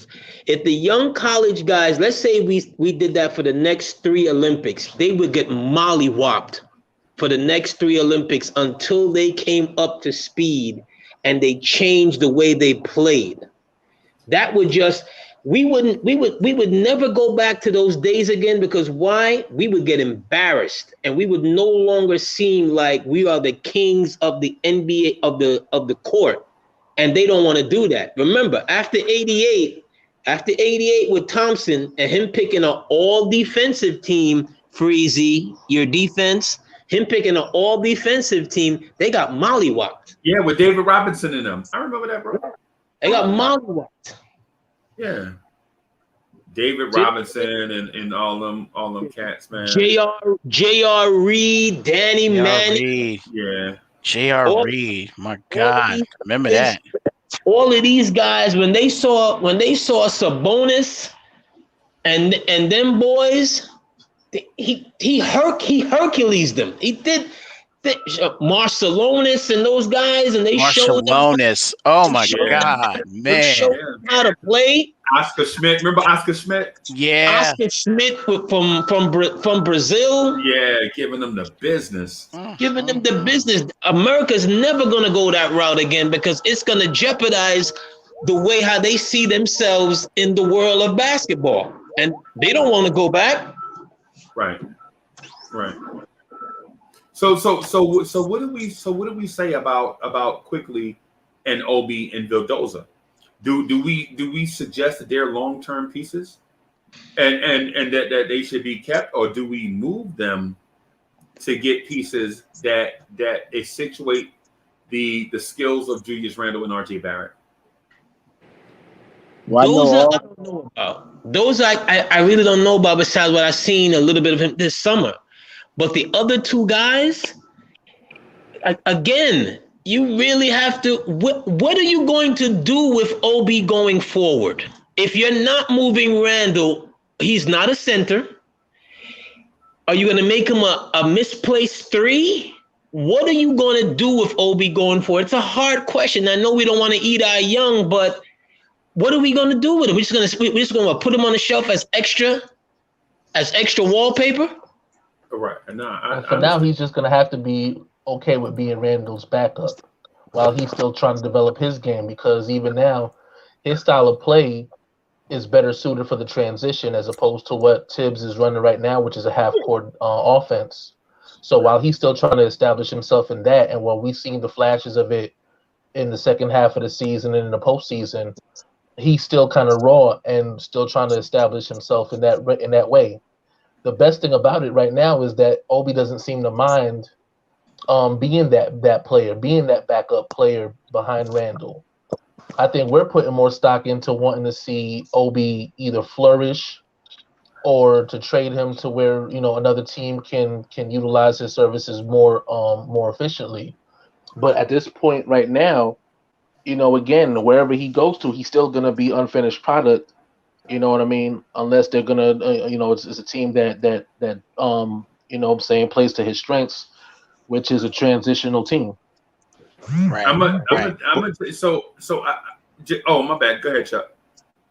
See, the thing is, Obi's not supposed to be any type of project. He was supposed to be a plug and play kind of guy because he was older, coming into the league. Now, I do agree with DSJ when he says that the style of play may not suit him, and if it doesn't, I think you do move him for a piece that can help the team now, because if Tibbs is not going to change his offense, and if Obi is not up to speed on doing what the team is doing, then both parties are being hurt in the process. Even DSJ said he had flashes, but those weren't big splashes, like flashes where he had like a 20-point game or a 30-point game. It was just he looked a lot better than what he did when he first stepped on the court. He doesn't look like a deer in headlights now.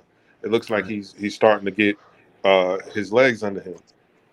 Right. What's so funny though? I think that when you look at, I'm sorry, let me just make this point real quick. Absolutely. I think when we look at Obi Toppin, right? For me, what I look at is the trajectory, And at this point right now, what I look at is the type of player that he plays as far as his style is like maybe a Aaron Gordon, right? Now you say Aaron Gordon is a high flyer, not necessarily a specific skill set, but you see the what he went through as far as to become a bit more established and more appreciated, especially going forward once Orlando became a playoff team again. And his rookie season, he only averaged about 7 points or 7.6 points a game and got more minutes. You know what I mean? As opposed to what Obi was doing in less than maybe 10 minutes a game. You know what I'm saying? He was still showing those flashes. And, even as you said, yeah, he's not getting 20, 30-point games. But what can you do in 10 minutes? You know what I mean? Like, especially when, again, a lot of it is dribble handoff. Like, you've seen a lot of times where he'd be at the top of the key, and the primary thing he does is turn his back to the basket and pass the ball off to whoever's coming off of a screen. And that's really been more his job with the second unit as opposed to actually looking for his own offense. And when he does, you know what I'm saying, it's usually out of position where it's like an elbow three, top of the key three, and sometimes those shots are even like beyond the 3-point line, maybe 5 feet back. And I think that's kind of setting them up for failure as well. But it's not like he's unable to shoot the ball. It's just, again, something, just because you can do it doesn't mean you should do it. You know what I mean? Play to your strengths. And again, look at plays like when he got the block on Chris Paul. Yep. And it was a transition basket. You know what I mean? And I think those are the plays that kind of stand out to showcase what Obi eventually will do alongside learning to play, maybe the mid-range game a la Amari Stoudemire, Right. where you start to see where his game progressed beyond just being a rim runner from his rookie year, even though he did average about 15 points in his rookie season. But again, we're talking about a player that played starter minutes, so he got like 30 minutes worth of rep in order to get those 15 points. Hey, DSJ, are you sure? Just real quick, DSJ, are you sure? You said Chris Paul. Are you sure that wasn't Trae Young or? Yeah. I'm sorry. Yeah, it was Trae Young. Okay. Yeah, All right. I just want to sorry. make sure. I was trying to remember. I was like, whoa, he did that. Okay, cool. Clearly you see I'm still on the finals, so yeah, absolutely. It's all good, man. It's all good. But here's Chris only Paul. thing that I would say about in reference to Obi is that the kind of spark or splash that we have seen hasn't been that great, and we're willing to say, well, Obi's going to get better in time. How many 26 or 30-point games Kevin Knox has had? Well, that was on his first year. That was in his first year. Hold on. I don't need for you to mention Kevin Knox because I don't want the Wendy's salad man coming on. Who's that? I don't want you to drudge up the Wendy's salad guy. What are you talking about? Flying on here this morning to defending his illegitimate son. I can't. I really can't this morning. I really. That was funny. But all right. So a couple. You know, Kev gonna come in there and see. Here's the thing. Too funny. All right. Here's the thing, and I don't want to seem like I'm defending Hoodie Kev, man, because I really don't. He's too arrogant as it is anyway, but that's another story. Yeah, shots fired. But what I'll say about Kevin Knox, he had a promising first year, and I think management kind of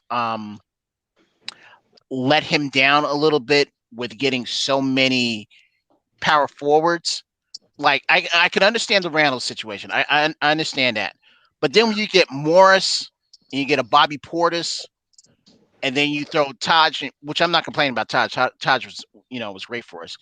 When you throw those in the mix, something in your mind, two things in your mind's got to go off. saying, "Why did you get all these guys that can ultimately take the place of me?"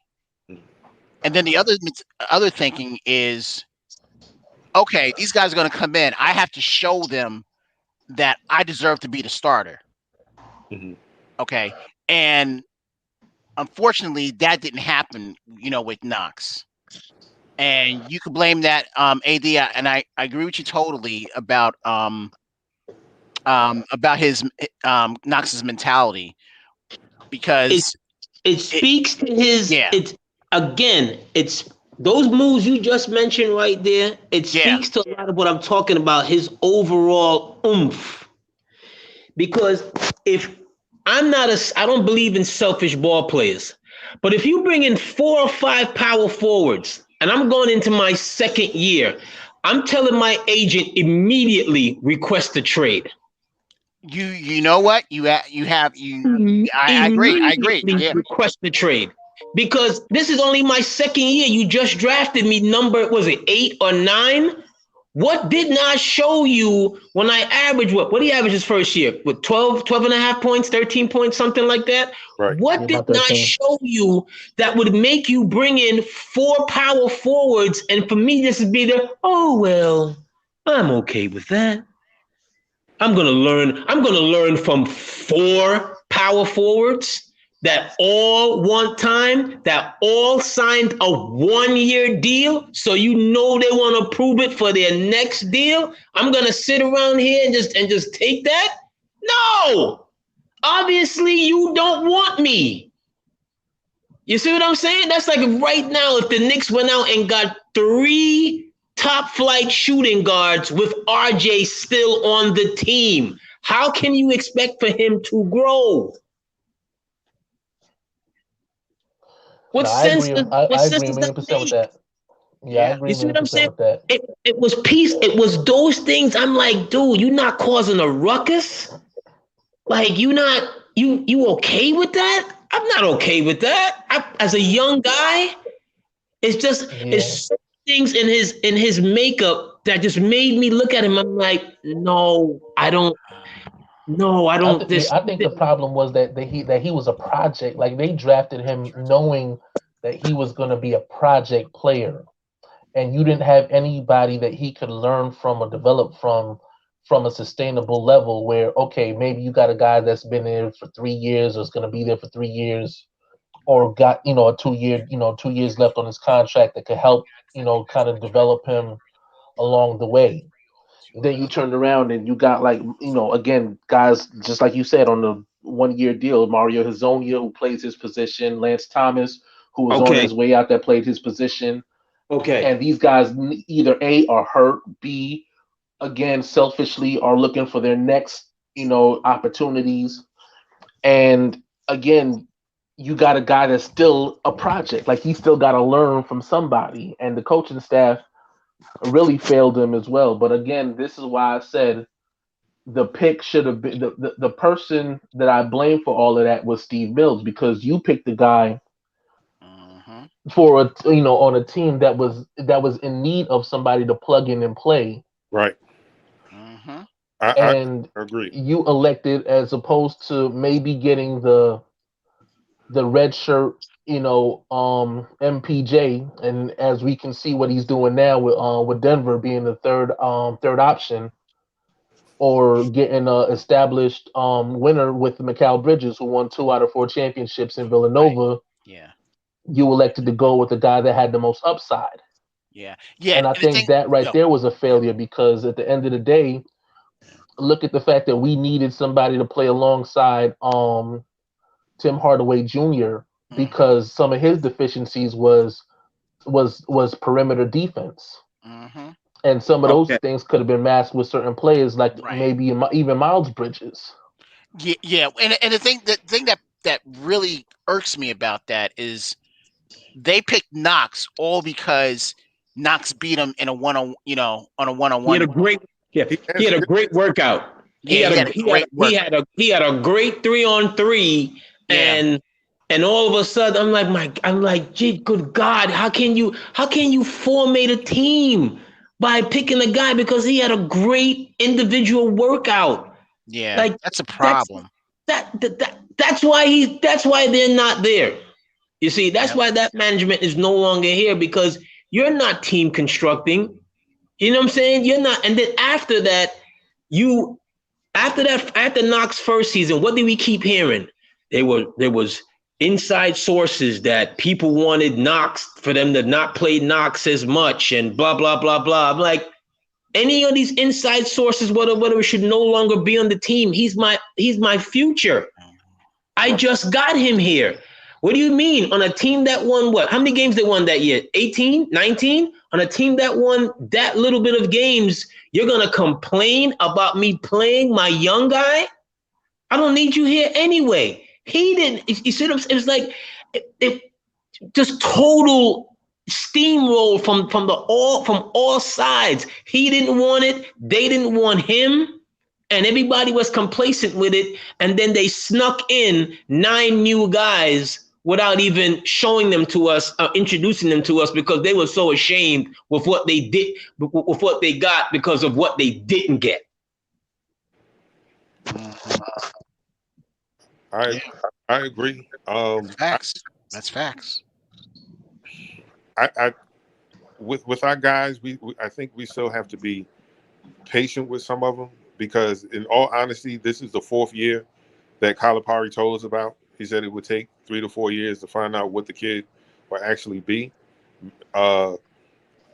Maybe he's not going to be anything, but I feel like if you can put up 30 and then 26 another game on Ben Simmons and bang on him, like, there has to be something. It has to be something there. Whether he's a bench piece or I don't think he has any type of trade value, to be honest. No. Just the way that like AD and DSJ said, how they brought in people. Like, think about, they played what's his name? After Morris left, in that trade, we got Mo Harkless. They played Mo Harkless for the rest. I was like, just play the game. Play. Yeah. Like, we were screaming that. We were screaming that from the hills. We're not making the playoffs. We already in the lottery. So what is it going to hurt for him? You got to find out what you have, because you're going to kick yourself when he goes somewhere else and the team knows exactly what to do with him, and he comes back and it bites you in the behind and he drops 40 on you, and everyone's like, "Dang, we had him." And then you got to lick your chops and say, well, you just got to suck it up. But we've been sucking it up for so long with players, going someplace else and then, beating the heck out of us. Right. Same thing with Obi. Like, I assumed he was going to be a guy who's ready, but NBA is different than college. And then when you're playing at a smaller school, there's also a bigger learning curve, right? So I don't think you move him either, because if he seems like a guy that's about the team, in the sense that, I don't have to start. We already got a big dog. Let me learn. Because it's probably about 30 years ago, but Charles Barkley didn't start. No. For the 76ers. I remember. Hall of Famer Charles Barkley did not start. I think Barkley started. I think it started, but I think it came after like the 22nd or 23rd game is when he actually got starter reps. Oh, okay. All right. But if you're not gonna move the kid, then you have to think about finding something to help build around him. Is he as of the last time we saw him, can he go out and get his own shot in the NBA? Not yet, right? So then I need to get me a point guard who can play that pick and roll game that can utilize his athletic ability. You know how many times I saw this kid running, sprinting, after a rebound was grabbed, sprinting down the shot, and quickly somehow can't see him. The other guard, whoever was in the game, somehow can't see him. That's defeating to a young man that has that kind of giddy up. Right. Right? Because that kind of giddy up means what? Highlight reel means what? It's gonna pump up his confidence. All right. Okay. So next time down back, my defense is gonna be even a bit better. I'm gonna get in there and bang it up and get that rebound. So you gotta find someone. You gotta find a point guard to come in here and to help accelerate his growth process. Sitting him on the bench and having him watch more and learn and picking up tidbits and here and there. Yeah, that's nice and dandy. But are you really growing him, along the line that he needs to be grown? I don't think so. Yeah, I agree with that. Hey, quick question, because I've posed this question before. And I'd love for you guys to give me your feedback on it. What do you think is worse, to draft the wrong player or to draft the right player like Denver did with Donovan Mitchell to trade him away?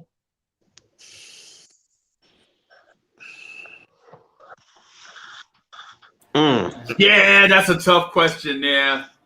That's very tough. I would say that DSJ is trying to set us up for the kill. DSJ is setting us up for Sweet Chin music. Some of this stuff you just don't know, bro. You just didn't know about Donovan Mitchell. Yeah. Right. You just didn't know that a 6'1" shooting guard from Louisville was going to be a star. Mm-hmm. You know what I'm saying?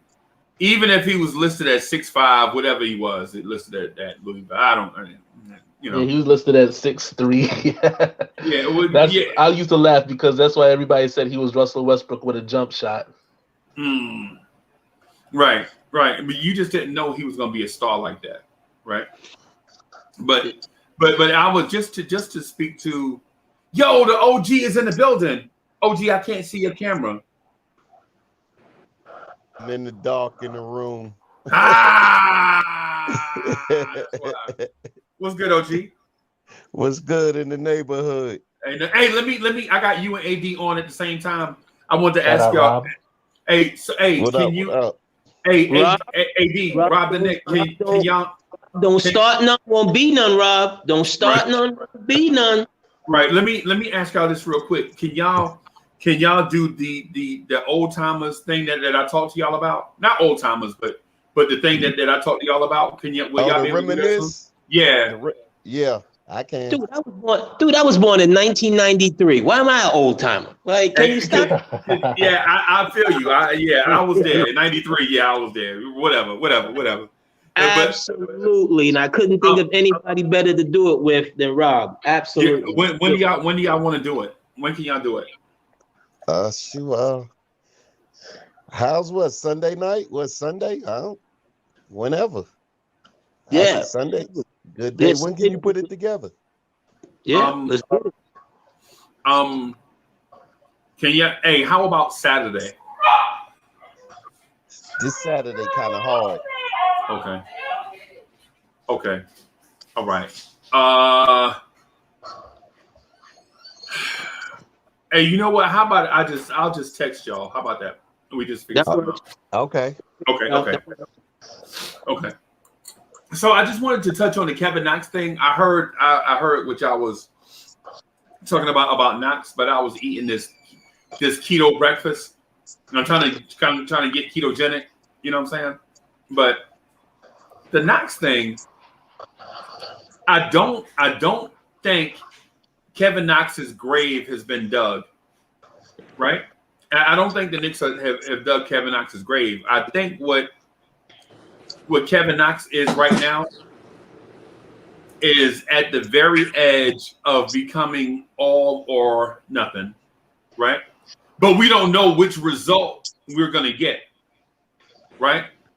And so I think next year, I think coming into camp, I think Kevin Knox is going to get the opportunity to be something, right? Because Kevin Knox, ideally, as a person, has done all the right things, right? The Knicks said you need to get bigger and stronger. Well, guess what? He got bigger, and stronger, right? And you could see it because when we first drafted him, he looked like Gumby. No muscle definition, no nothing. Right. Now he looks like a man. Right? They were like, yo, you need to play this role if you want to get minutes. He played at such and such role to get minutes. And you know what I'm saying, blah, blah, blah. Right? Look like Tarzan, play like Jane. Right. Well. And then plus in Tibbs' offense, small forwards don't necessarily eat. Tibbs likes 3 guards, in quickness, right? He liked that, bro. He liked that's why he liked Jimmy Butler, because Jimmy Butler was that guard, forward, wingman, swing guy that can defend 2 through 4. Luol Deng was that guard, forward, more forward than guard, but you know what I mean. Guy that can guard 2 through 4.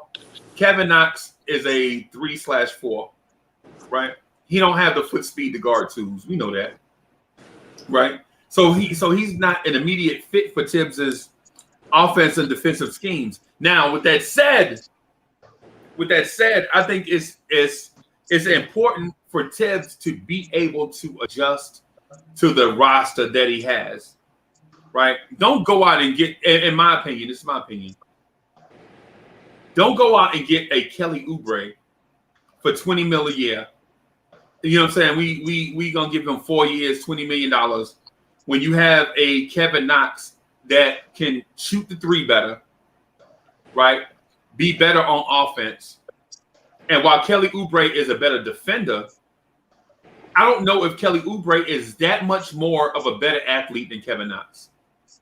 Kelly Oubre is an excellent athlete, but I think Knox's athleticism is very underrated. I don't think now he's not explosive like LeBron James, but he's also not RJ Barrett either. You know what I'm saying?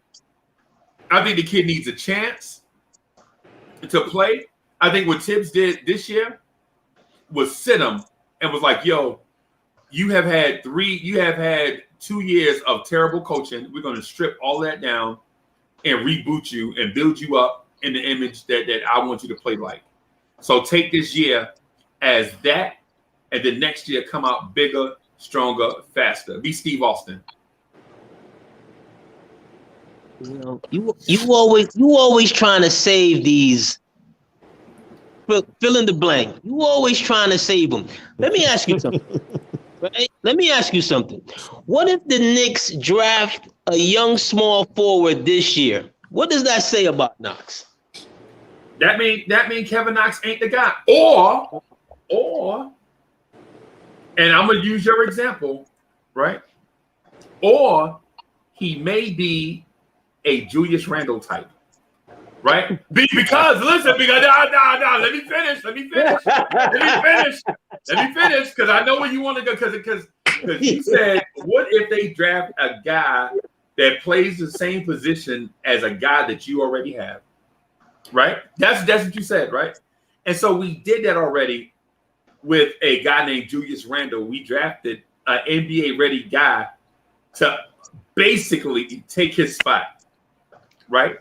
But the guy in front was like, nah, you ain't taking my spot, bro. I'm going to be all NBA All-Star, lead your whack franchise to the playoffs. Okay, I got 3 things to say. Uh-oh. Okay, let's just like first break the myth of let's first start with Tom Thibodeau. Let's start with him first. Let's not get it twisted. We know the only reason that Quickly got burned was because there was a big need at the guard position and he didn't really have a choice. And it panned out for him, so he got lucky by default. That Quickly was that type of player that you had to play him. So, and that's what we all seen happen. Now, as Julius Randle started from camp, he showed that he was a different person. We all noticed that by camp. So was Obi a mistake? I don't think so. And I still don't think so right now. Because number one, Julius had a great season. Great. We couldn't take nothing from him.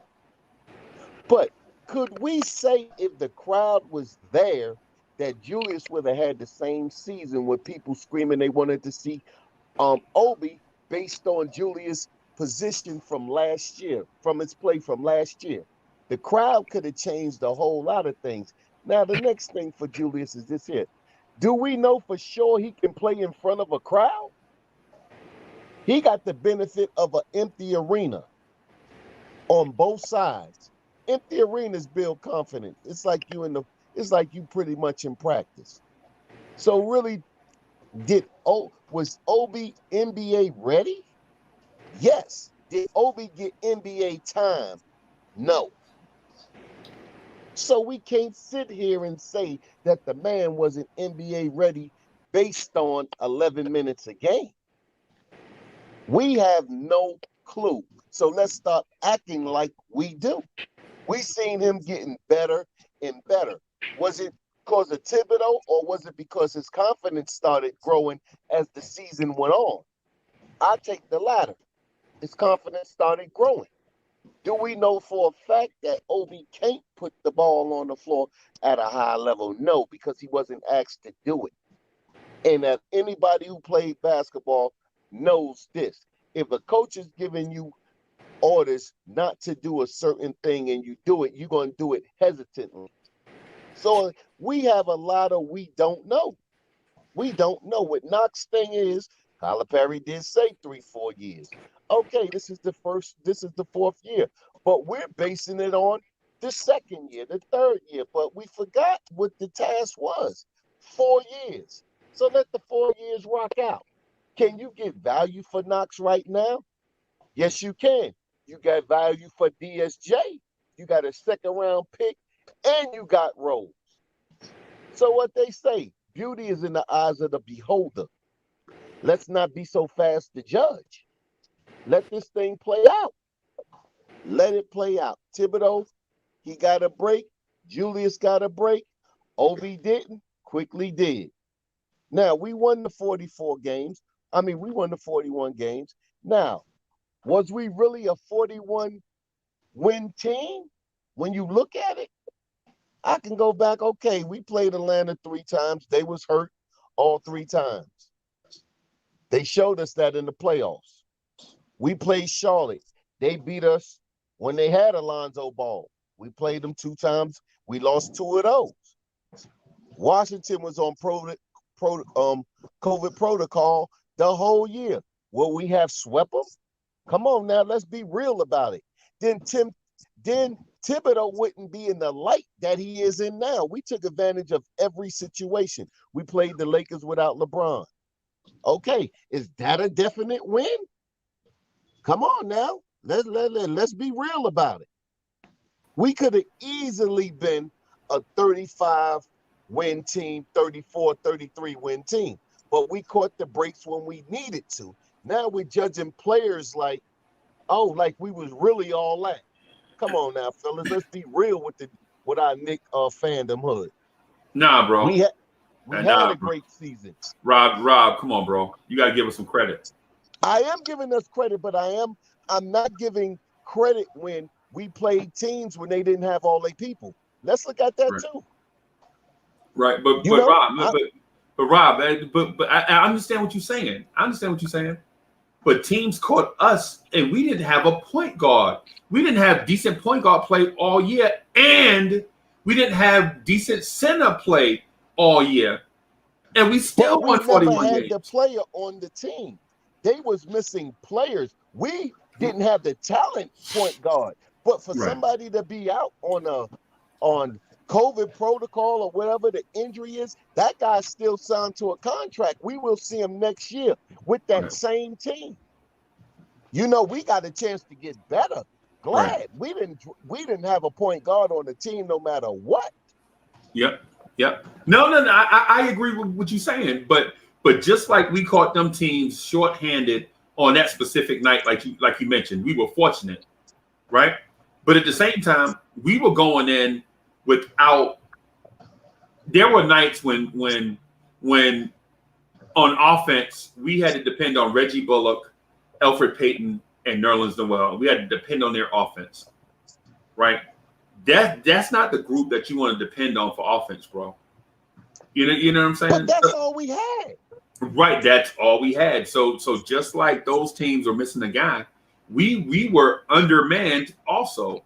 So I get the difference is we signed them. They played.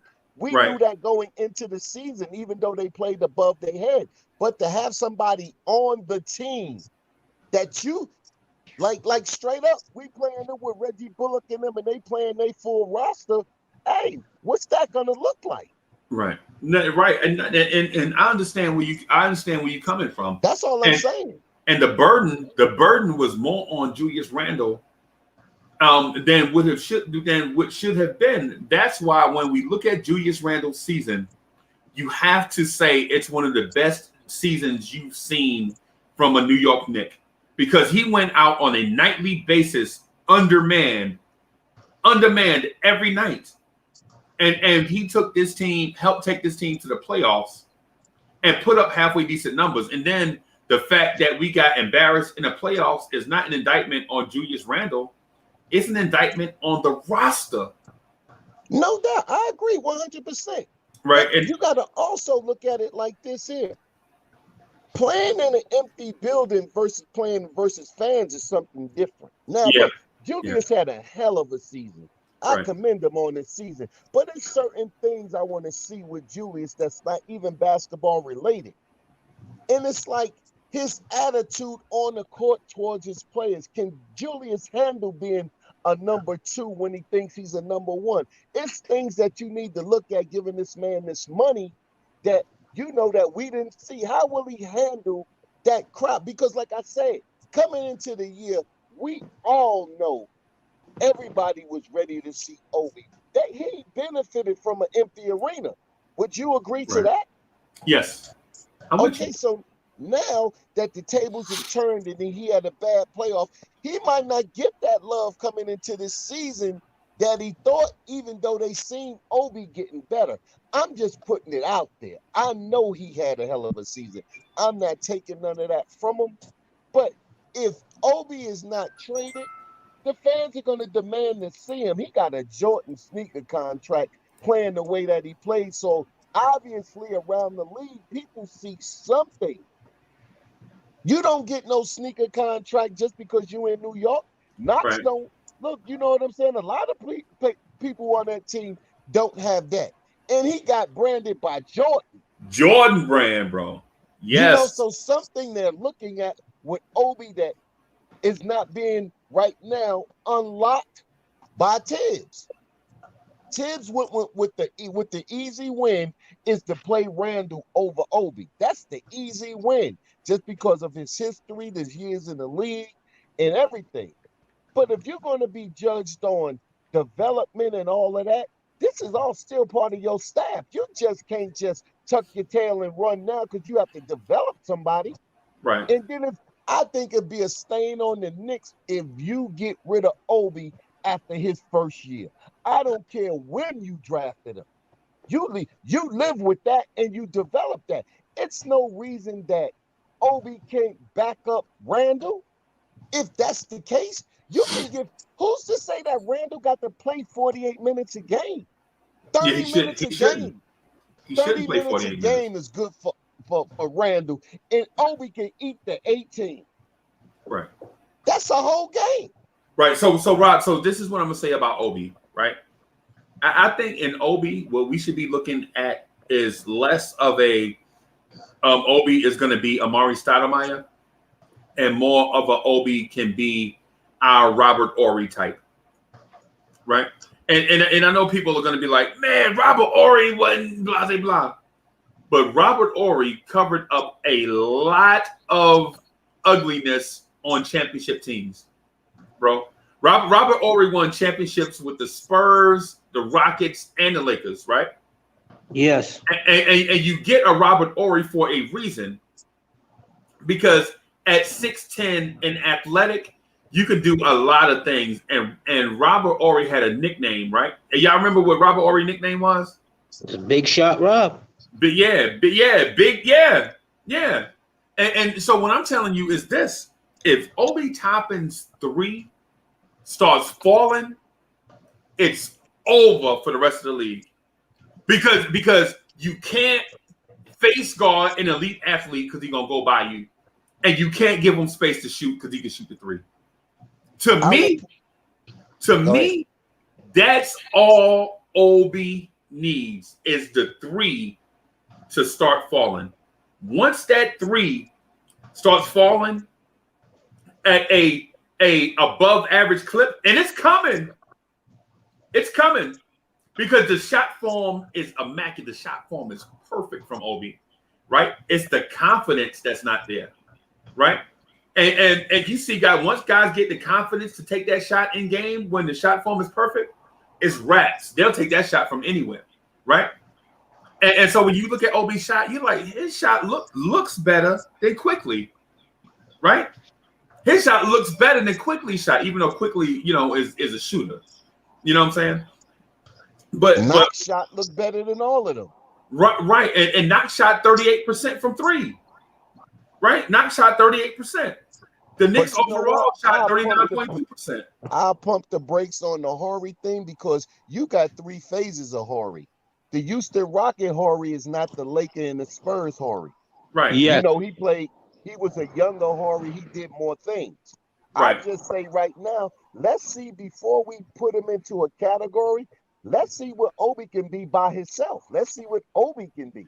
I agree with you. I use the Robert Horry thing as for us to think outside of the box. If he have a career like like Horry, so be it. Right. But like right now, at this stage, let's see what Obi can be. And right now, the jury is still out. Right. Because people's knock on Obi right now is at times he looked lost this season, right? And especially at the beginning of the season, he looked lost. And I'm here to tell you that Obi Toppin has one of the highest basketball IQs on this team. But when you play with guys that have such bad offensive deficiencies, you have to adjust and get used to playing with these guys. I can't wait till he plays Summer League. I can't wait.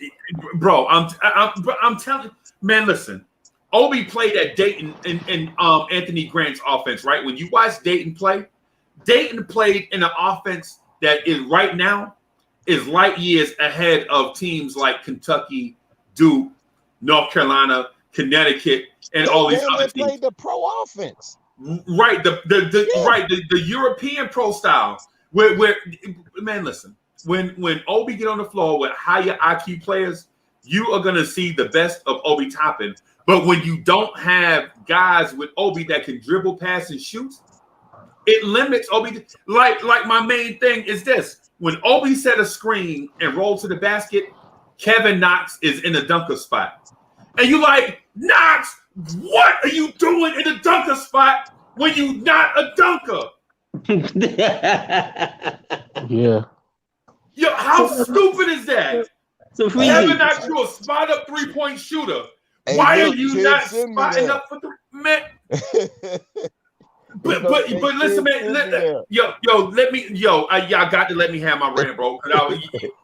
Bro, Emmanuel Quickly comes around the Obi Toppin screen, right? Emmanuel Quickly comes around the Obi Toppin screen, right?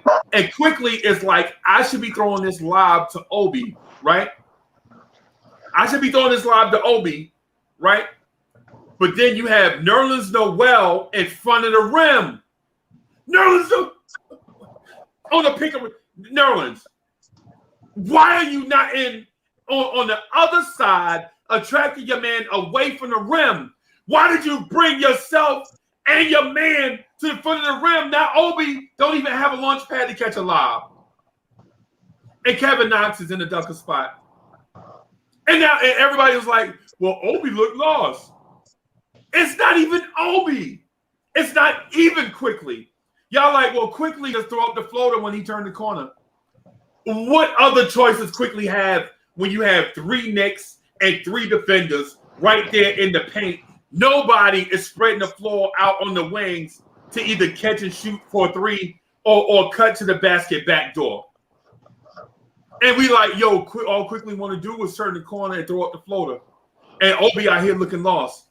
It's not those guys. It's some of their fault, right? Because Quickly should organize them better. Like Knox, you go over there. We run in Honda. On Honda, you start at the wing and you shuffle your feet. Be ready to catch the ball if I have to pass it out, and be in the corner ready to launch this three. Look at my shoulder. You keep your waist located on my shoulder. The deeper I get in the paint, the more you slide your feet into the corner. That's what he should be telling Knox. But Knox is in a dunker spot because that's what he was told by dumb coaches. So the year before, Knox has been like, they tell Knox, like, you an athlete, man. You should use your athleticism to try to dunk on everybody all the time. Nah, bro. You're a finesse player. You're a finesse small forward, bro. You're a finesse small forward at your size, whatever, 6'8", 6'9", 6'10", whatever you are, Kevin Knox, right? But you can shoot. You're a shooter.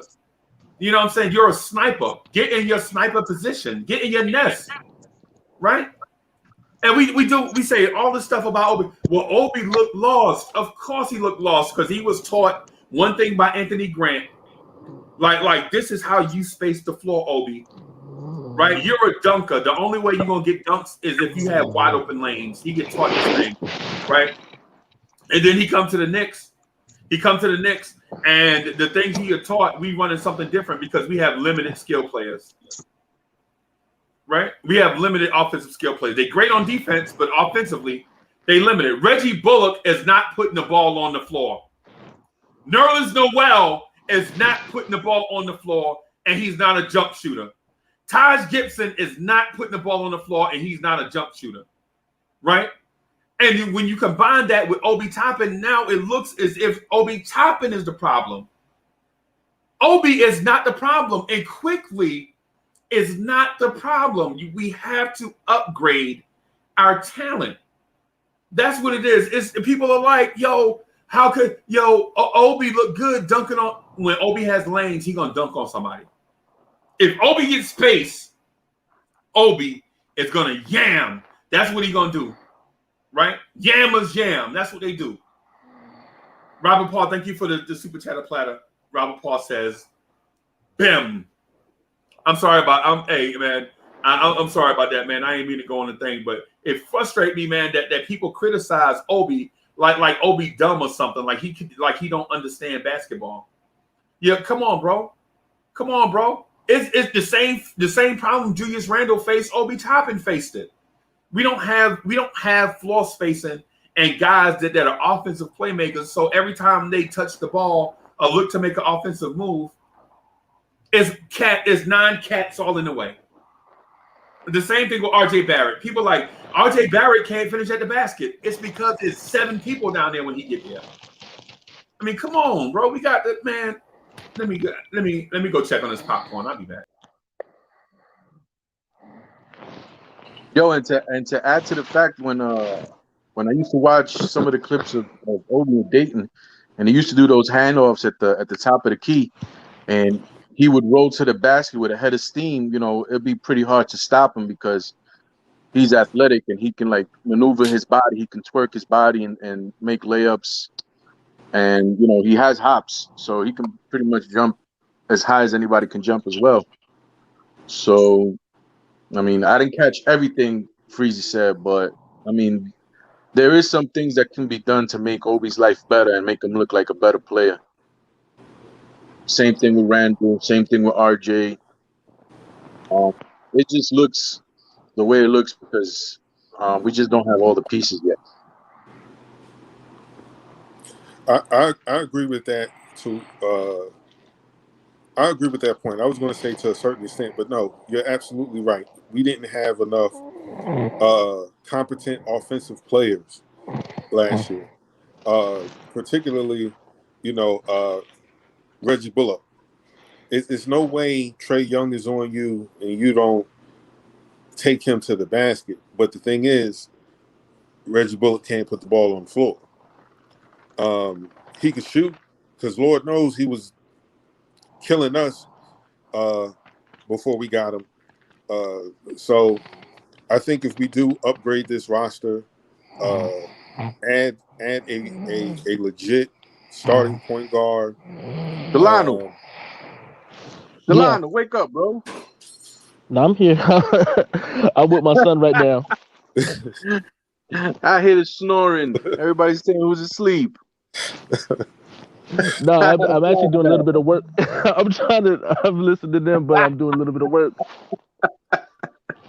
Okay, so for the second unit, do you think Derrick Rose is best for the second unit, or should we be looking for someone else that is going to kind of unlock, setting them up for those pick and rolls instead of it being quickly?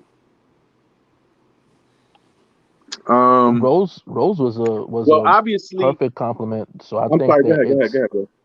Nah, my fault. I was just gonna say that I think Rose was the perfect compliment for that season because he came in with the mentoring attitude for Obi and quickly. So maybe retaining him for one more for maybe do a 2-year deal where it's like 1 year guaranteed and a player option for the second year, just under the circumstance of doing that mentorship, continuing to develop those guys, but having a guy that they can trust and believe in already, who got an established relationship with them, might be beneficial to them. So that way, when their game takes off with whoever you bring in after that, you know what I'm saying? It won't be about, you know what I'm saying, can this guy play with them? It's more about can this guy keep up with us? You know what I mean? And I think there's multiple reasons why it probably should be Rose with a Obi in the second unit. For obvious reasons, Julius Randle is the starter, so obviously Obi's going to be coming off the bench, and Derrick Rose as well is best suited coming off the bench. Not to say that he won't close games, just to probably save him for late game situations, so we don't have to waste some of his energy in the first few minutes of the game, first 8 minutes of the game per se. It looks like, again, what Delano was saying, the mentorship part, like he's already accepted that role as a mentor. He already knows like that's where he's going to be from now on. I mean, he can still ball, but he knows what he's being bought to different organizations for, the same way he was bought to Detroit. I guess other situations that he was bought into as well. And hopefully being a year together, knowing each other better, they can, because Obi, the rookies didn't have the regular rookie trail every other rookie's had every other year, and Rose was brought in half season, so a full season, a full training camp, a full of everything can make a world of difference. And the bench was one of our strong points. You can even probably say that if we pretty much keep the bench intact, meaning Rose, meaning Obi, I guess those are the two main parts. You can see it get better. You think Burks might play a part in that as well, for the things that he brought to the table? Who'd you say now? Alec Burks. Alec Burks. I liked him a lot in his role, to be honest with you. And I had a little bit more faith in him closing games because he basically showed it. But to be honest with you, I'm not sure that he's one of the players that we bring back, because he's probably going to want more than 1 year or 2 years. And I don't think we're in the business of giving multiple year contracts unless it's somebody that we want to keep around. I don't think we're going to do the sign a multi-year journeyman deal. We're not that type of team. The only reason I bring that up because I know a lot of people have been saying, well, we're not going to draft 4 rookies and play all 4 rookies, and we're going to have to fill up the roster with guys. But I'll be honest, this draft class isn't as impressive to me. So it becomes a question of, do you go for the draft picks and trying to just kind of fast track the development, or do you bring back guys that are more comfortable, as far as playing in the role, but are serviceable? Because again, I'm not saying to bring back Elfrid Payton on a 3-year, $90 million deal or nothing crazy like that. Run it back, bro. Run it back. Because if you're not getting rookies, you running it back, basically. If you're not bringing in rookies, bro, you running it back because you've got to maintain some chemistry. You can't just every year turn your roster over, bring in like 9 new dudes every year, and think you're gonna make progress.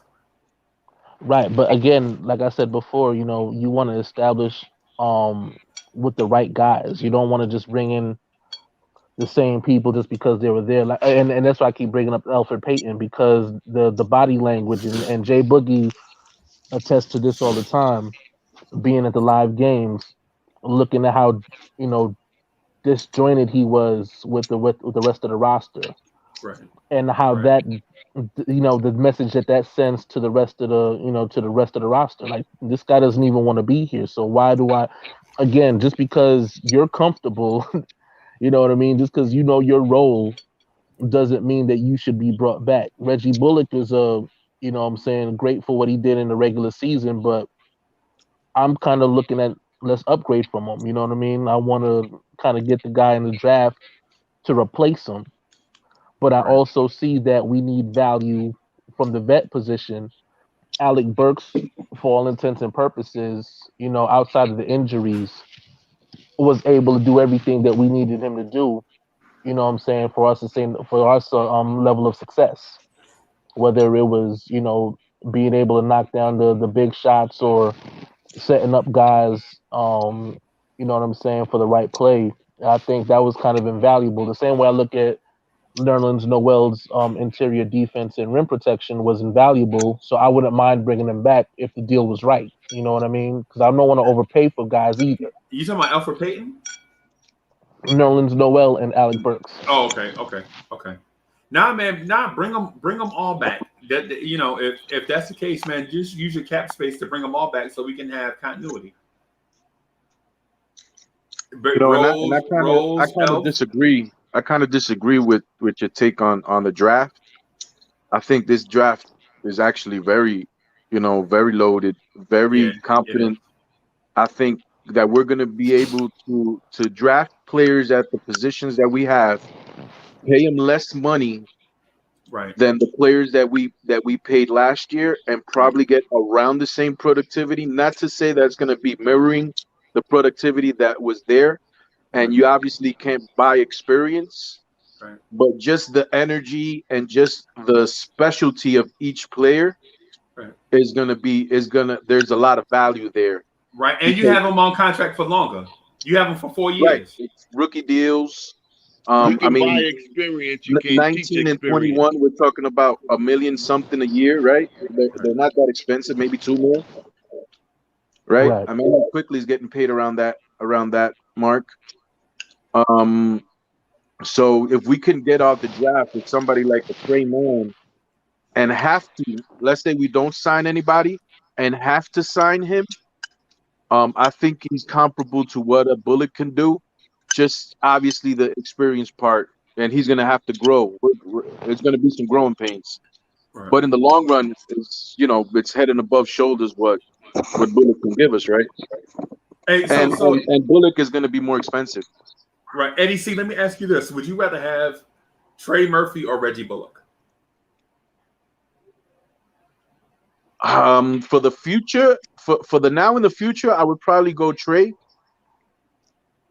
But for like the first 15, 25 games of the season, obviously the camaraderie, the know-how, being around Tips, obviously Reggie Bullock would probably be a better player, right? Right. But you understand what I'm saying? I don't think I would choose Trey. I don't think I would choose Bullock over Trey. I don't think in a million years, because of all the things we just said.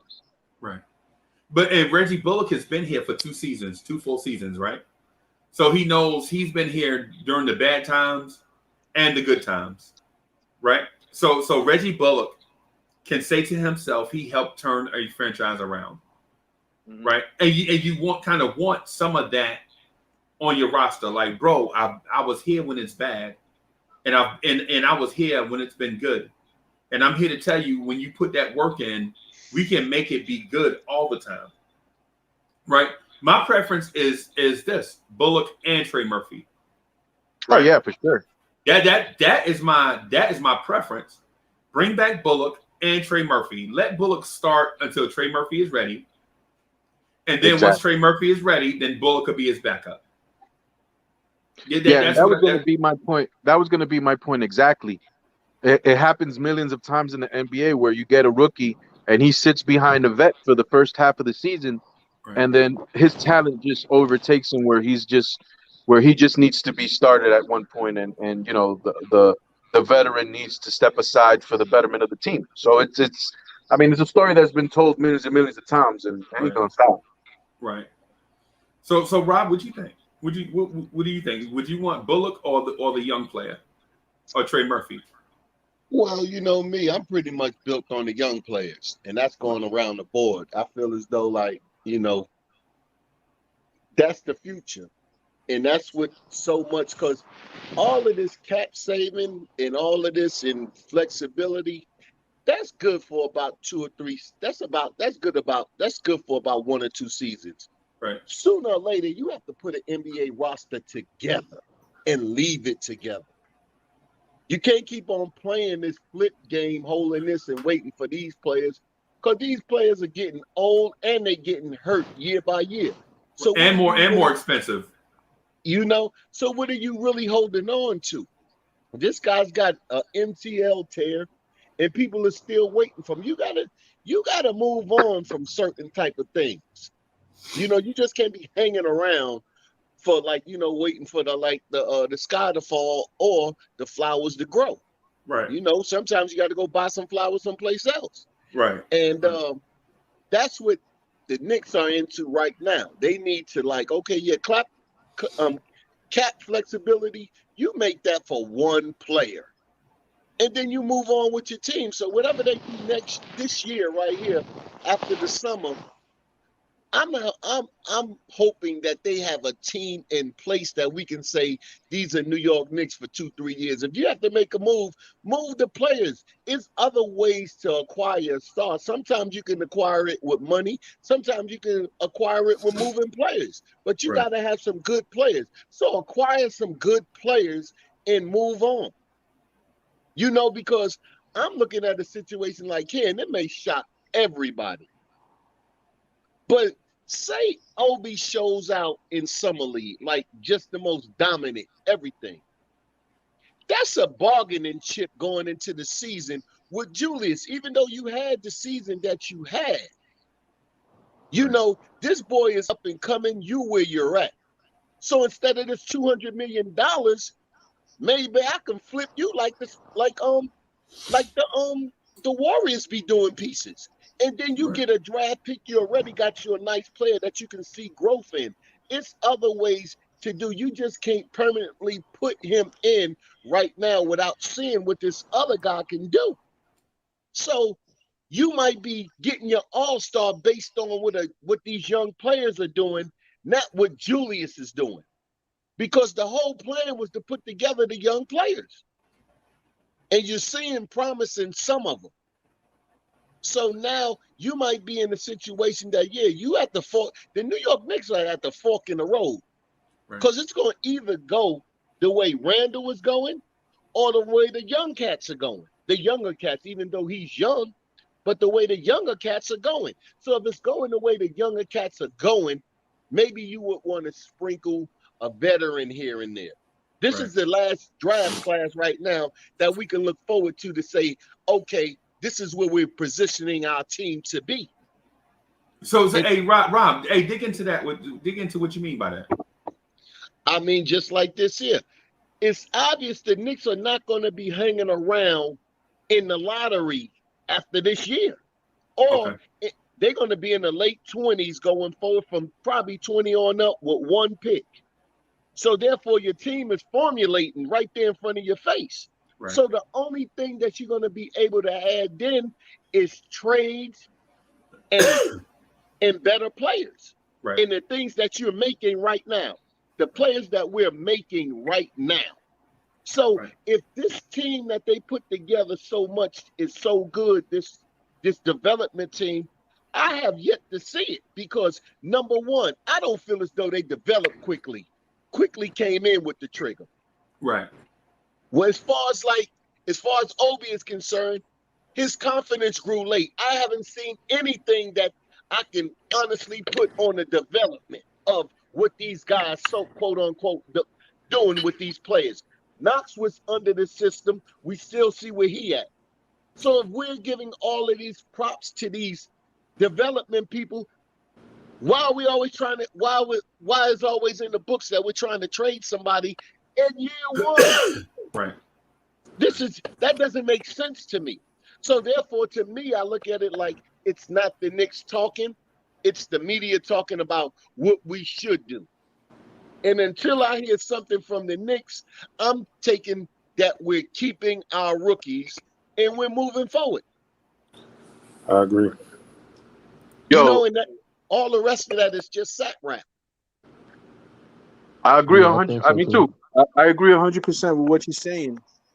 A lot of Knicks fans will call it blasphemy, right? But it's more. I don't feel this way, but a lot of people don't like change, and when they don't like change, sometimes they bring up words like loyalty to try to make you feel bad about the way that you're thinking. Right. You understand what I'm saying? And that's the first thing that they like.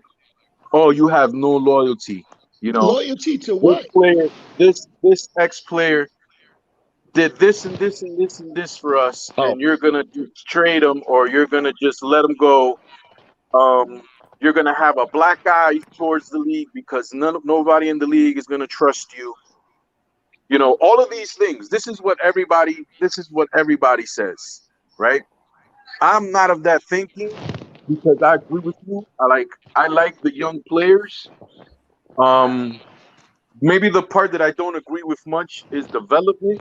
Like, even though we didn't see what we really, really wanted to see from the players, like we didn't see Kobe score 20 points, 10 rebounds a game, maybe for the last 2 weeks of the season. You know what I'm saying? But I did see a lot of development in character and how he on the floor, how he looked on the defensive side. And maybe those things don't translate into numbers, so you can't really come out and say, that wasn't development. Let me say this to that, Eddie. Let me say this to that. I would like to say, sure. Let me just say this last point. Okay. I would actually like to see quickly I would like to see like a switch between Obi Toppin and Quickly, where Obi Toppin developed a little bit better defensively in his first year, and offensively it took a back seat. I would like to see that with Quickly this year, where the offense takes a back seat and he develops more defensively. So with that, that's all I wanted to say there. Okay, I'm just saying, just like this said, when I say the development might be like, I haven't seen development. Everybody been to the first day of school, right? You might be like in the new class, or you just switch schools or something as being young. You coming in there, you quiet until you figure your way around. Nobody had to tell you how to do that. Comfortability came as you went along in that building. And that's what I see now. As far as like that, the only thing that I did see that I can say that I did see Quickly was one of the ones that I seen did get better defensively. You can see that he started using his arms and his length to really stop people from really penetrating. I don't think it was like too many of anybody all season long that's like, we pretty much said it yesterday, scheme and everything. So is defense was really a problem with these players last year? I say no, because the scheme worked. Nobody got overly exposed. Somebody must have missed a back door or something like that. But that happens all year. That happens with everybody. That happens to the best defensive players. So I couldn't really see that Obi or Quickly or even Knox to that point was not playing defense. I all see them play the scheme that was given to them. So they wasn't overly exposed. So I think that it's easy for Knicks fans to use defense as an excuse because Tibbs is a defensive coach, and that's the only thing that we have to go on. Well, if Tibbs ain't playing, we got to be defense because he's a defensive coach. But when you watch these players, you didn't see a lot of that. It wasn't nobody just really just getting beat down. A play or two, a quick hook, things like that. That's on Tibbs. You know, and at the end of the day, I think Tibbs is going to set the culture. But when the Knicks go to where they're going to, I don't really think Tibbs is going to be there. I really don't. And that's just based on my experience in watching basketball in the Knicks. He's going to get them to where they need to be. But I don't see Tibbs sitting in that championship, on that championship platform with the Knicks. I don't. Because there's certain things that he's going to have to do. And that's what I think that they're just setting it up for. You're going to put down this defensive coaches, because sooner or later you're going to have to go offensive. You can't punish every player for missing defensive assignments and think that you're going to keep the locker room. You know, because sooner or later we seen how Tibbs perform when we see how Tibbs do. Yeah, he'll put together a good team, but who did Tibbs really get by? You know, he's been to the Eastern Conference Championship once. Everything else before that was a semi-knockout. A semi-to first-round knockout. So, you know, you got to take it for what it is. But like I say, these coaches that they say that they have in place, we have to see. And we're not seeing it, and we all don't believe in it because we all talking about trading players, young players. So if you believe in this, in this development thing that they put in front of your face, why everybody so easily ready to trade young players? Everybody, they just see it. Oh, trade Obi. Yeah, trade Knox. Yeah, trade quickly. Oh, all for Dylan. You know, for Damian. Trade him for this. See if you can get Kawhi. Trade. What about the development factor that we've all been saying that we believe in? We believe in it until it's time to watch it. Oh, no, we don't want to do that. We could skip those steps. Just like right now, that's what I'm saying. We won those 41 games, but we was really a 41 team when you look at, yeah, we caught breaks with people on roster. On roster that wasn't there. Not people, we played with our whole roster. So we was mainly healthy most of the year. A lot of parts of the year, we was mostly healthy. So, yeah, we took advantage of it like a good team's supposed to. But at the end of the day, you can't forget what you are. That's the point that I wanted you to get to. The fact that you mentioned that the Knicks are a good team. Yeah, the Knicks are a good team because that's the point they play good as a unit. And they well coached. They listen to their coach. So any failure that the Knicks may had this year, it wasn't to the fact that you can blame any individual player because they played good as a team. And we all acknowledge that because we all watched it. Whatever went down, they played good as a team. But as far as the talent was concerned, we all know that we fell short in that category right there. So you have to stick to the defensive end of the program when you don't really have offense and you force teams to bow to your will. And we was good at that. We stayed hungry, we stayed thirsty, and we played the whole 48 minutes. You know what I'm saying? And that's why we won those 41 games. We left it all out there on the floor. But we all know as Knicks fans, we need better talent. And that's what this draft is about, acquiring talent. And then you go from there. So whatever these picks may be, you get them. You know, if you're going big game hunt, you can save some money for next year, but don't get no 31-year-old superstar. You don't even want no. You know what? To me, there's only 2 superstars in their 20s, and you're not getting neither one of them. That's that guy in Dallas and Giannis. Right. And all the rest of them are in their 30s that they quote unquote call superstars. So if you're not getting that, how are you helping your franchise by getting a 31-year-old all-star and you're not ready to walk into the championship? You acquire that one person like Toronto did. You acquire that all-star when it's time to break. And they did. And they won the championship. Right now, just to add to a team and suck the team dry, that would be the most stupidest thing we can do as Knicks fans, just to say that Damian Lillard is is renting a penthouse in Madison on Madison Avenue in Manhattan. Because that's all you're going to get. I seen him walking down the street. That's all you're going to get out of it. That's all New York is going to get out of it. You're not going to get no championship out of that. You do it the way that we're doing it, possibly we can win a championship, or we will sustain winning for a long period of time. Right. So it's either one or the other. But that quick fix, Damian, Kawhi, 31, if it ain't the dude in Dallas, and if it ain't Giannis, I ain't thinking about it. I'm not thinking about it. And you're not getting those two.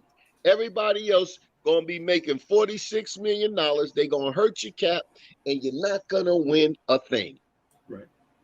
You're going to be good. You're going to pack the building. They're going to put you on TV a lot, but that's all you're going to get. Right. And see, the important thing to us as a franchise is not being on TV.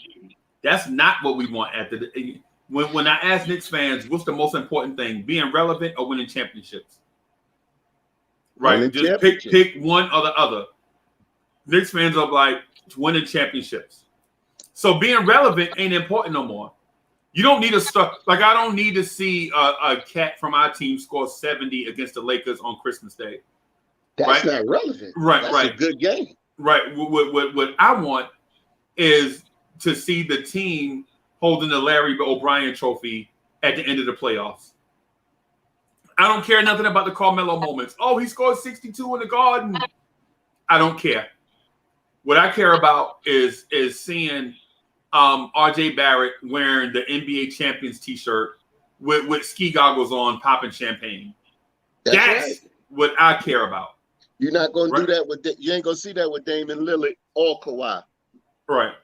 You're going to say, what you're going to see is nice try, fellas, but we play hard. That's what you're going to get out of that. Right. We got us a star. That's what it, and what people don't even understand is say for instance, if Kevin Knox knocks down the corner three to put us ahead and win the NBA Finals, guess what Kevin Knox is for the moment? A star. For the moment. You know what I'm saying? So all this stuff about, we need a star, man, to come through in big moments and blah, blah, blah. How about we build a team that can get to the big moment first? Can we build a team to get to the big moment first? That's right. Yeah. And then once we build a team that can get to the big moment, then we'll see who steps up after that.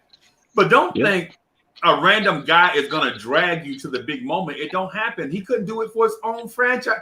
Bradley Beal could not do it in Washington. They drafted Bradley Beal. Right? Yep. Damian Lillard could not do it in Portland. They drafted him. Right? I mean, come on. Come on. Hey, Uncle, let me help you out real quick because you kind of slipping on your job. Paris Stugger. It's in the building. What's good? Allah Wise. Allah Wise. What's good? What's good? What's good? What's good? Right? And salute to everybody in the chat. Thank y'all. Please hit the like button. Share the stream on your social media platforms so we can continue to support this channel, support Uncle Freezy, who does tremendous work and goes on, you know what I'm saying, on say again? We trying to get it, bro. You know. The Blorangetears, this is a family affair, bro.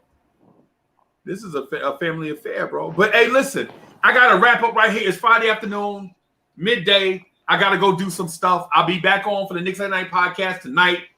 You know what I'm saying? We grinding, bro. We did the Knicks at Night podcast. I mean, I overslept for the show this morning. Oh, snap! The KFD. You know what I'm saying? So I'm brushing my teeth, washing my all that stuff to get back. You know what I'm saying? So hey, shout out to the Blorangetears family, man. Thank y'all for supporting. Y'all smash that like button out when either coming in or out.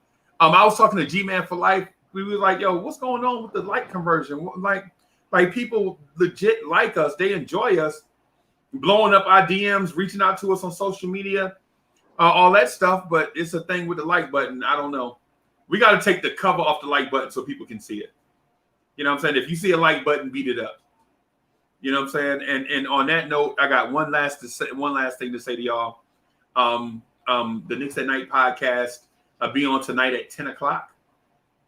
I know it says 11:45, but we're gonna do it at 10. We're gonna start it at 10 and try to rock for like 3.5, 4 hours. I'll see y'all then. Bam! Peace. Peace.